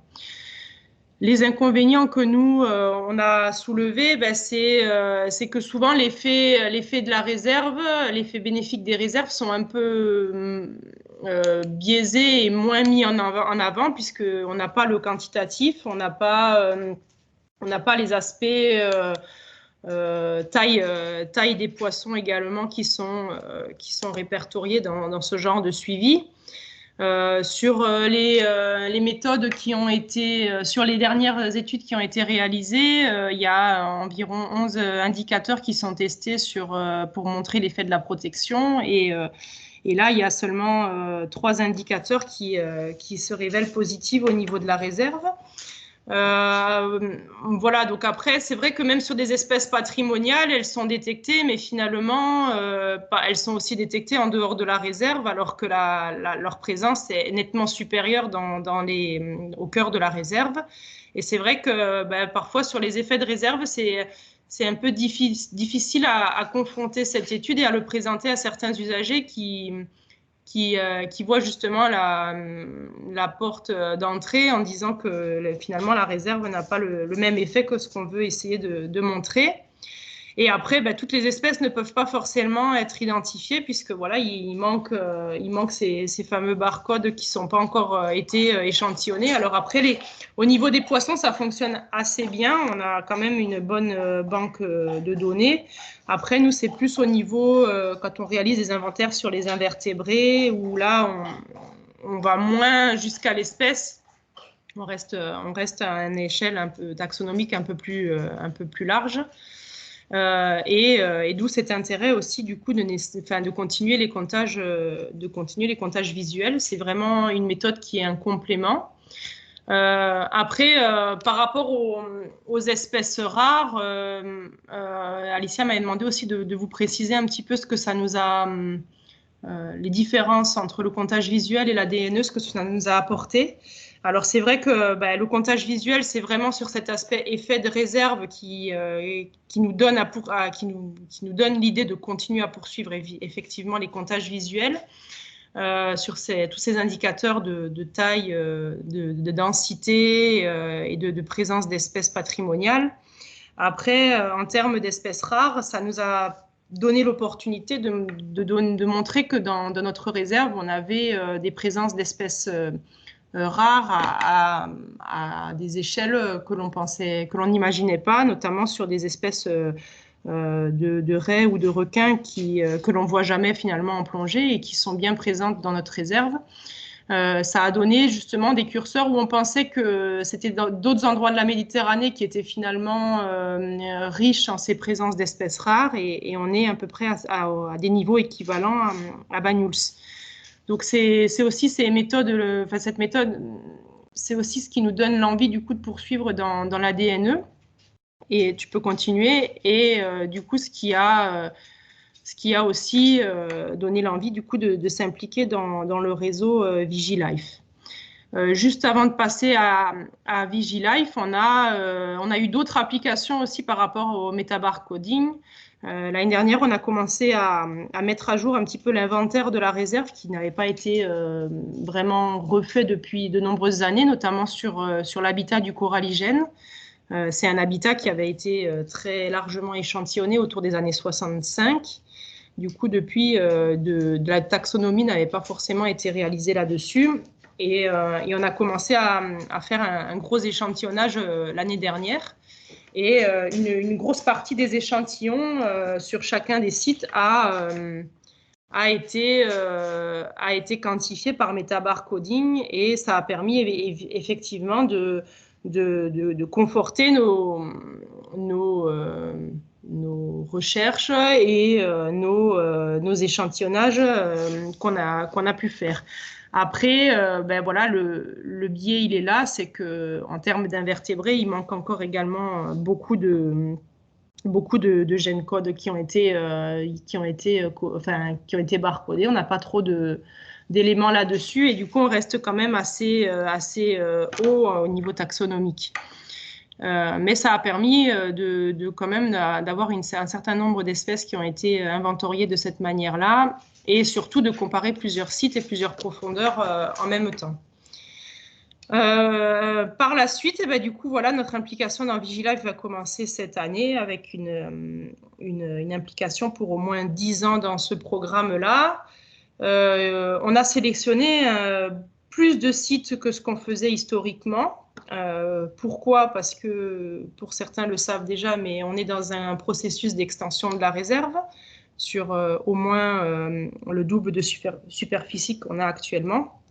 du coup, ce programme tombait, on va dire, pile poil à un moment charnier pour nous, c'est-à-dire qu'à une période charnière pour nous, puisque on a pu identifier des sites qui allaient être en protection très prochainement.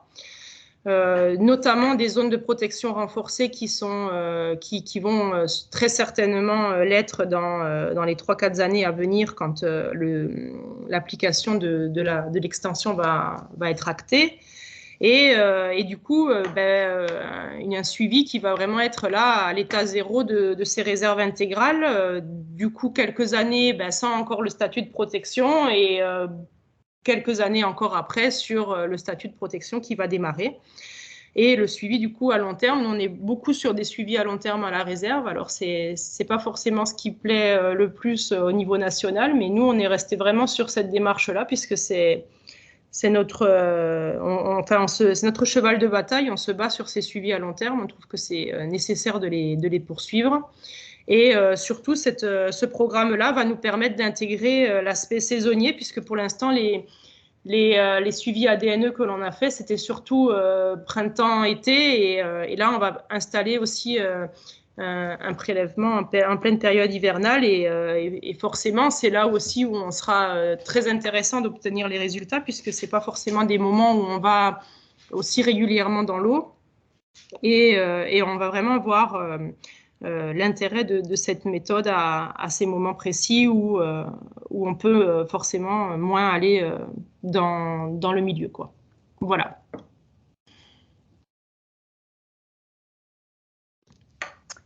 Merci Virginie. On arrive au terme de la présentation. Il reste quelques minutes pour poser des questions et échanger encore un petit peu sur le sujet.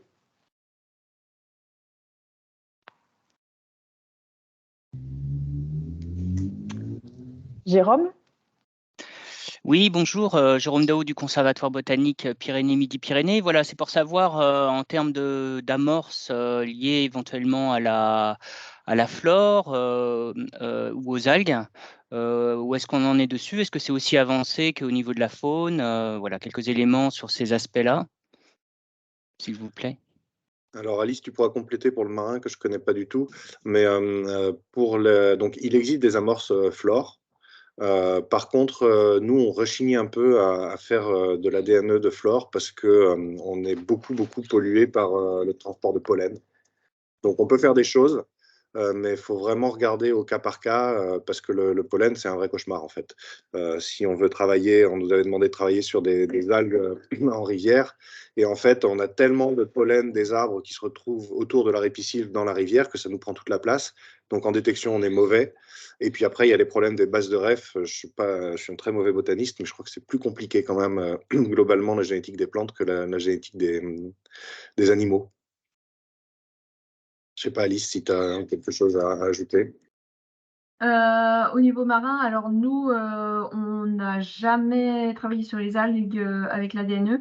Ce qui se fait pas mal par des microbiologistes, c'est travailler sur le phytoplancton en fait, où ils vont utiliser du métabarcoding en fait, mais de façon différente puisque c'est l'organisme en entier là qui est broyé et métabarcodé, donc ce qui permet de faire des fragments longs, de séquencer une grosse partie du génome mitochondrial en fait. Donc ça va être vraiment une approche très différente. Que pour l'instant, nous, c'est pas notre domaine d'expertise. On n'a pas vocation à le faire. Et après, pour les macroalgues, je connais pas très bien la littérature sur le sujet. Je pense qu'il y a des gens qui auraient utilisé l'ADNE sur les macroalgues, mais Aspygen et dans nos partenaires, pour l'instant, non. Et j'aimerais poser une question complémentaire à ça. Moi, je travaille plutôt sur les espèces exotiques envahissantes. Donc, ce qui compte parfois sur certains sites, c'est de savoir est-ce qu'on a réussi l'opération ou pas, notamment en termes de suivi et autres. Et est-ce que sur une espèce cible, par exemple, on peut quand même s'attendre à ce que l'ADNE nous apporte des éléments de réponse sur une éradication, par exemple? Oui, je pense que oui. Mais par contre, ça demande du développement, c'est-à-dire qu'il faudrait avoir des amorces spécifiques pour cette espèce-là, histoire d'être sûr de cibler qu'elle et de ne pas être contaminé par tout ce qui se passe autour. Je pense que c'est ça qu'il faudrait faire en fait. d'avoir des amorces vraiment spécifiques. Donc, on part sur du barcoding comme Alicia a présenté avant. Mais aujourd'hui, on n'en est pas capable, enfin pas nous. Il y a des perspectives encore de développement.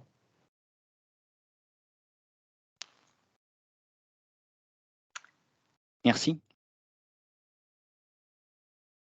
On a le temps de prendre encore quelques questions.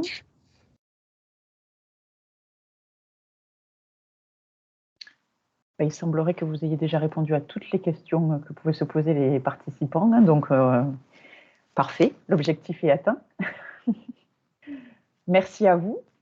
Donc, comme on le disait tout à l'heure, on vous enverra la présentation complétée du coup de certaines références. On mettra également le replay de ce webinaire en ligne sur notre site internet, hein, sur la page du réseau des gestionnaires. Et voilà, il ne me reste plus qu'à vous remercier. Donc, tout d'abord, Alicia, Vincent et Virginie, hein, pour vos présentations respectives qui étaient très complètes et très intéressantes. Merci beaucoup. Et puis, tous les participants et tous les gestionnaires qui étaient là aujourd'hui. Vincent, Alicia, Virginie, je peux me permettre de donner vos coordonnées également, du coup, vous mettre en copie du mail pour éventuellement reprise de contact ultérieure sur le sujet. Oui, elles sont également à la fin de la présentation, donc vous aurez tout. Ah oui, exact. Bon, pas de souci pour moi non plus. Et voilà, j'allais poser la question, Virginie, super. Eh bien, merci à tous et donc excellente fin de journée et à très bientôt. Merci pour l'invitation et puis merci pour tous les présents, pour les discussions très intéressantes. Je crois que tout le monde est ravi, c'était super. Merci beaucoup, au revoir. Merci. Merci. Au revoir. À bientôt, au revoir. Merci beaucoup, au revoir. Au revoir.